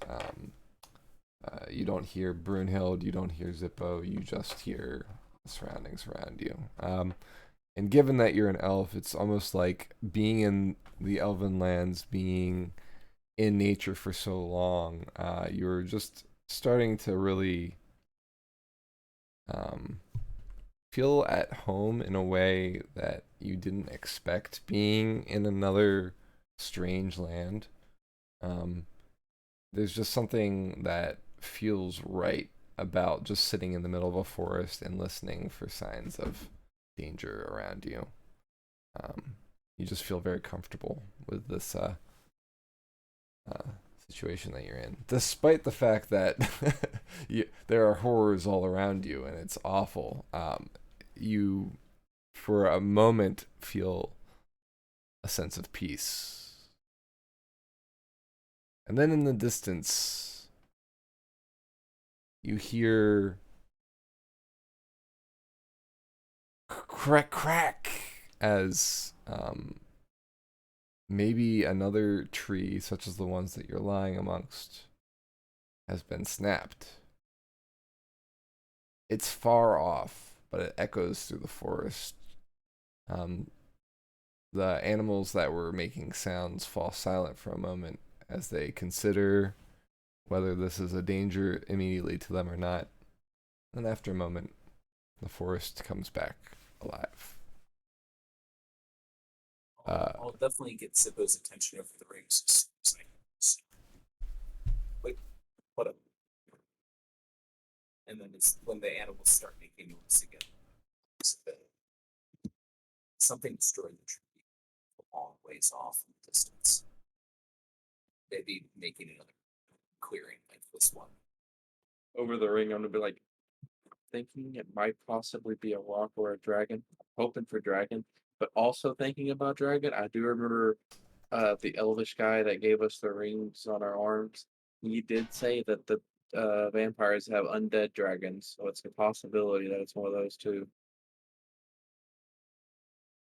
Yeah. It sounded like it was a long ways off. What direction did it come from? East. But it was basically directly out. Ahead of us. Have to be extra careful. We'll walk that way tomorrow. Yeah. But don't worry. If it's an actual dragon, not an undead dragon, I can talk to it. Okay, I got this. I'm confident. I have a pretty good experience talking to non normal people. Like me and Perrin, we were best buddies. He doesn't know it, but we were best buddies.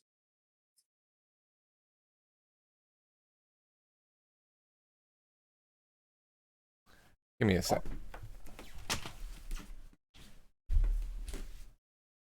All right, time for secret plans.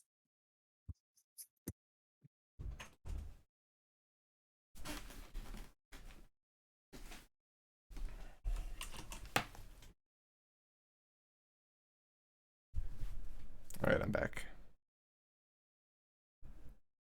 Yeah, I'm pretty good at convincing people who don't normally see me as a friend. I'm a friend. I mean, did you not see me in Fort? We're best buddies.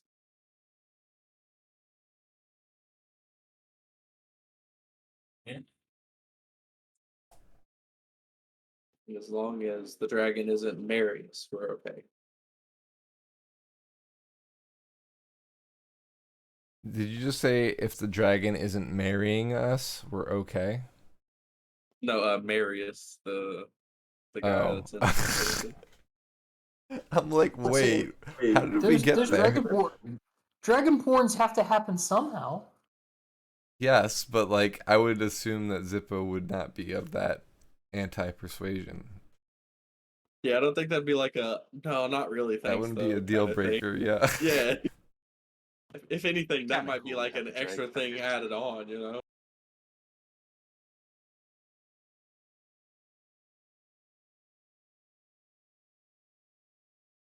I would never marry a dragon. JK. Unless. Unless, he says? They have tons of money. They've lived a long time. Most of them are pretty smart. Yeah, they've got money, knowledge, the ability to polymorph into pretty much anything. I mean, Nice. you just Long you as just it's have to find metallic. one with a reasonably good personality. I have yet to see a downside. They got like a lair already, usually. Yeah. You already got a home you can go live in? Living You that know long, that they could have a probably bed be that's at long least enough. big enough for them. Yeah. And if they polymorph down to something your size, then that's a humongous bed you can mega pillow fight on. The downside is those pillows are probably going to be made out of like gold because, coins. And you can get all the gold coins into one area, and swim through it like the duck in the Disney thing. Scrooge. Crude Yes. Man, you guys are really speaking like true Sergenites, huh?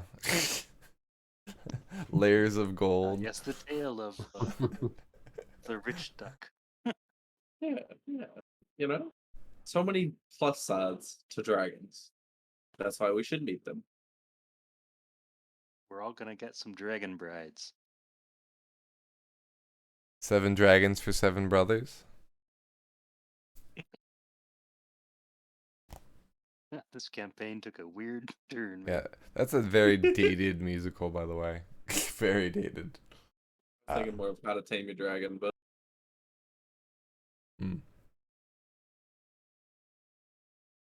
All right. So I assume the group wakes up and is having breakfast while speaking about this. yeah. We'll also let them know about the thing to the east. The sound. Okay. So everybody's traveling, breaks camp and travels east, correct? Yeah. Dragons. Yep. All right.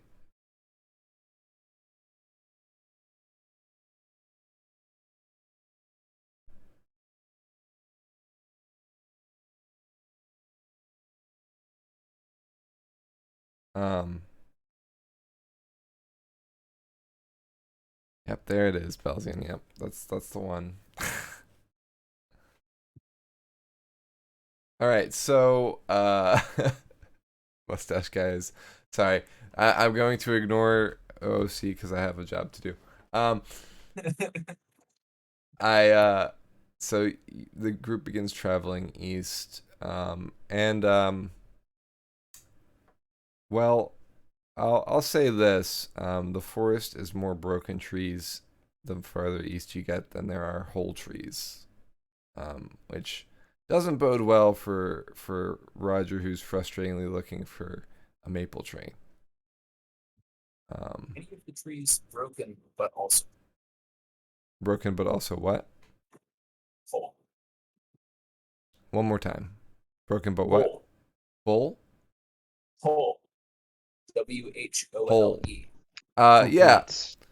So, sorry, I apologize for that. No. So they look to be It's- damaged, but but it's damaged. mainly whole. Some are like snapped at the base, but some are like ripped out by their roots. And some of the roots are dug up. Others, the trees seem to be torn, like the limbs are torn off, but there's still like the base of the tree, the trunk itself. Some trees seem to be missing. There's just holes left, and the rest of the tree is gone. And yeah, that's kind of what you're seeing. It's kind of a variety of different damages. Gotcha. You do see that there are clawed marks on some of these trees. Great 3-prong scratches.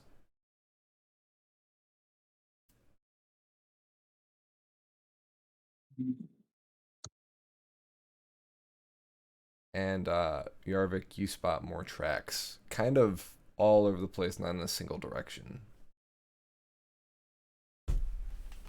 Well, we found the dragons. Or whatever. Dang, they really don't like trees. I knew there was a reason I liked forest fires. Feel personally attacked. This can't come as a shock. Do you know how many forests have lit on fire in our time traveling together? 3. We need to come up with a plan. We're gonna run into one of these, and I'd rather not kill a dragon before we even had the chance to meet them. So Don't worry, I'll talk it through with them. I'm really good at convincing people to be friends with me. Did you not see me on Vort? I just was talking to Roger about this last night. We're like best buddies now. The And Goliaths me and loved her. Perrin, are best friends too, even if he doesn't know it yet. as long as you keep us from getting eaten, I'm fine. Yeah. Bonus points if we get to ride on a dragon. I got this. I think I- Zippo's I- probably the tastiest looking out of all of us. I convinced water elementals to be friends with us. I can convince a dragon. So, about 500 feet east of you, there seems to be a pile of trunks, like stacked. Yarvik, it kind of reminds you of a beaver dam. Okay. It seems like they're just stacked haphazardly in a pile east of you.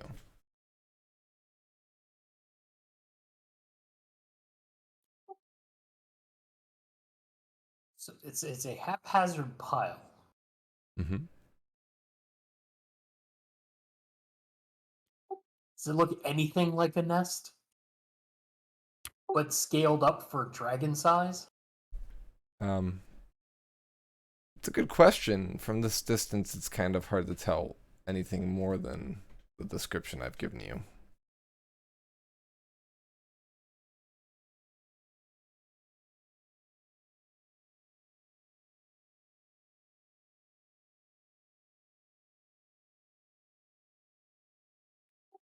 Well, I don't want to go over and see if it's a nest.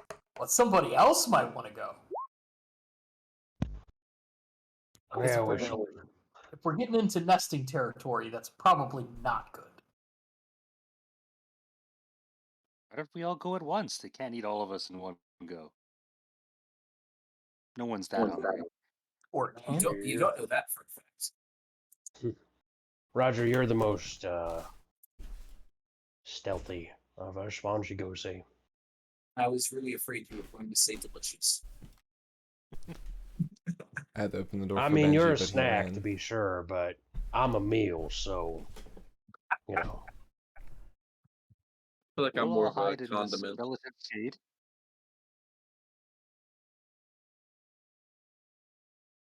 All right, I'll go try and sneak up on him.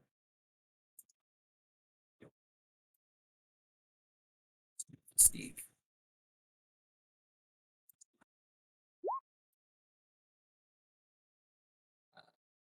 Stealth of 20. Okay.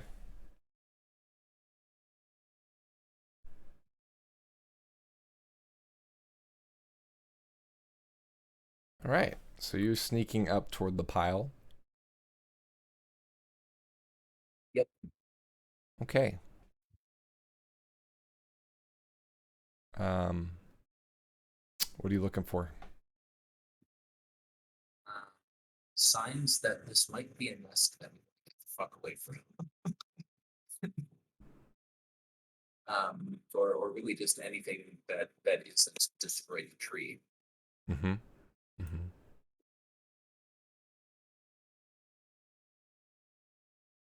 Okay. So you approach and you see that it's kind of maybe a dried lake bed or pond. There's no water in it. It's long been dry, but it's a dusty bowl that's kind of in the center of it has a full pile of tree trunks. Does it look like a pyre? I mean, if it's a pyre, it's a gigantic one, of full trees. Maybe not that big. From the angle that you're approaching, you don't really see anything significant. You see tracks all throughout the basin, but you don't see anything that created it.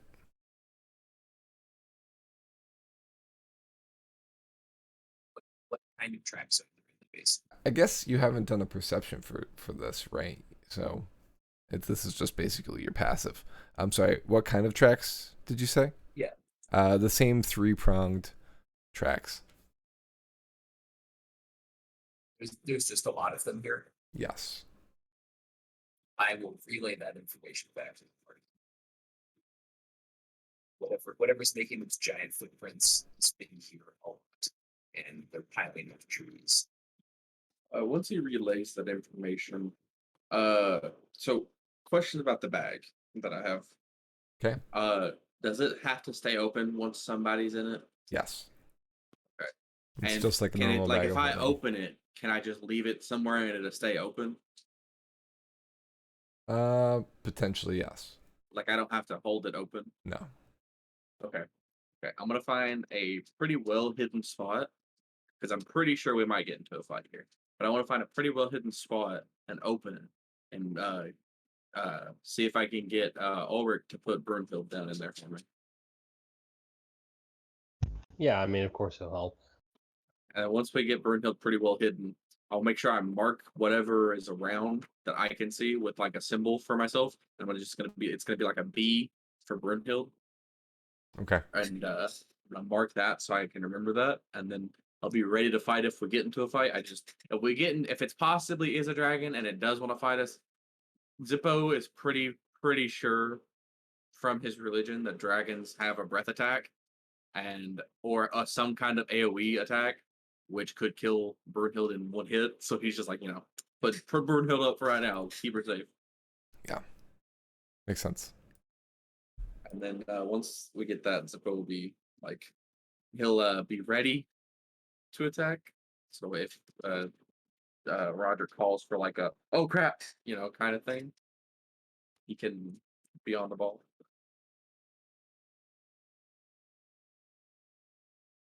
Bud. All right. Anything else? What's the rest of the group doing? Is Roger still in view? Are we just kind of creeping, hiding behind some trees or bushes? You can try and spot Roger. He kind of crept forward and out of sight. He just disappears. He's very stealthy. Over the ring. How's it going over there, Roger? Lots of footprints being piled down trees. Should I get closer, or should we just wait? How confident are you on getting closer without getting caught? I can run back here really quickly. Make whatever's in there chase something much slower. I feel like I feel like you should get a little bit closer because maybe it's setting inside of the thing, or maybe you'll find some kind of hint as to what it is. So I would say get a little bit closer. All right. I'll approach the pile of rubble. Okay. Still doing my best to not be seen.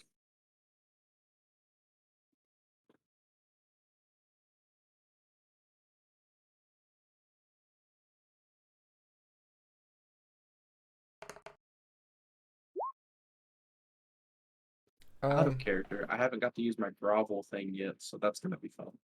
That's true. All right, so here's what I'm gonna do here.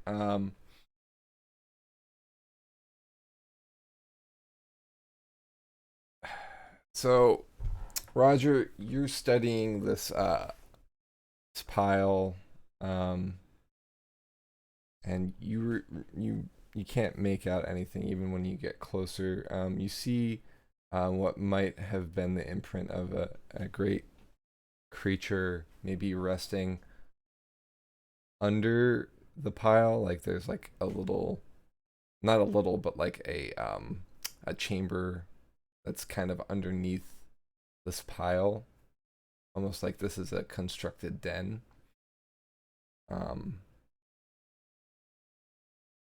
But Ulrich, as you come out after leaving, bringing Brunhild down, and Zippo, you're kind of watching him come up. You kind of see to the west of you a great head rising from the hill behind you. It was kind of scanning the area, but as soon as it goes over the hill, it snaps to attention, looking at you. The great head is serpent-like, similar to that of a dragon, but as its eyes narrow, 4 other heads pop from behind the rise. You are looking at the faces of a hydra. End session.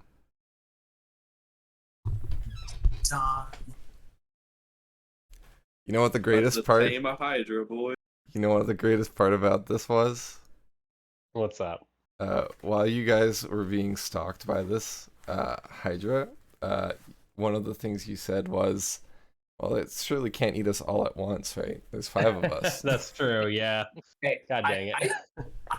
And I explicitly said we don't know that for a fact. yeah, I know, and I was just like internally just like trying to hold it in. Well, bonuses. I haven't got to use my grovel thing, which if I'm near it will give you guys advantage. But I also, something I was reading earlier when I was looking through my character sheet, something I've never used, but apparently I've had this whole time. I have pack tactics, so I get advantage whenever an ally's close by to a thing, and I've never used it because I forgot I had it. Yeah, and if you forget it, then it doesn't exist. If I forget it, Yeah. it doesn't. Yeah, it's not there. But I remembered this time. Well, great session, guys. I know it was a lot of traveling today, but I like where we ended, and I like what we got to. So we are meeting in 2 weeks. That would be the 27th of September. Is everybody okay with that? Yep. Mhm. 27th will be my final game before The end of The- October, right. I Yeah. think the 24th is my next October game. Yeah. Or 25th. 25th, I mean. Yeah. Yep. So you all have fun. Yeah, we'll I'm work it out. celebrating. Yeah, celebrating 10 years with my wonderful wife. So Yeah. we are Congrats. traveling for a while. So, Huzzah! Enjoy. Blast. Going anywhere fun? we're going to Scotland. Nice. Yeah. Where Yeah. in Scotland?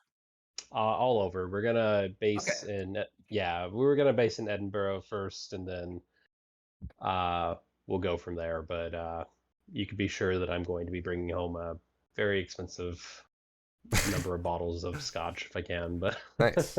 Make some Scotch eggs. Hey. I mean, uh, they are cheaper over there. than they are, Scotland. yes, That's- yeah. Well, it's our 10th anniversary, so It means sorry, you I can buy don't- the nicer stuff for the same amount. right. There's one bottle in particular. If you've never had it, this is a sponsored mention.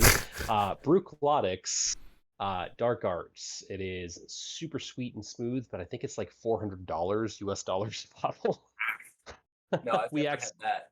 Yeah, we No. accidentally got it once, and we were going and having some fun, just drinking a bunch of scotch That one sounds day great. at a lovely place, and we accidentally ordered that one without seeing that it was $75 for the dram. Oh. So Ooh. that was Well, fun. you know, the rule But did it is taste you good? gotta buy the same amount of bottles as how many years you're celebrating. So you gotta buy 10 bottles. Right? Yeah, exactly. That'll last into next year. Well, with that, I will sorry. leave off the session. Thank you all for joining us in stream. And Devout Dragon, thank you again for the sub.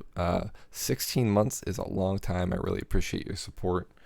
And I never ask for it, but I always appreciate it. So thank you. We will see everyone in 2 weeks. Thanks for joining us. And we'll see you next time, where we will be probably fighting a Hydra. All right. Bye. Taming. Bye. Fighting. I can outrun a Hydra.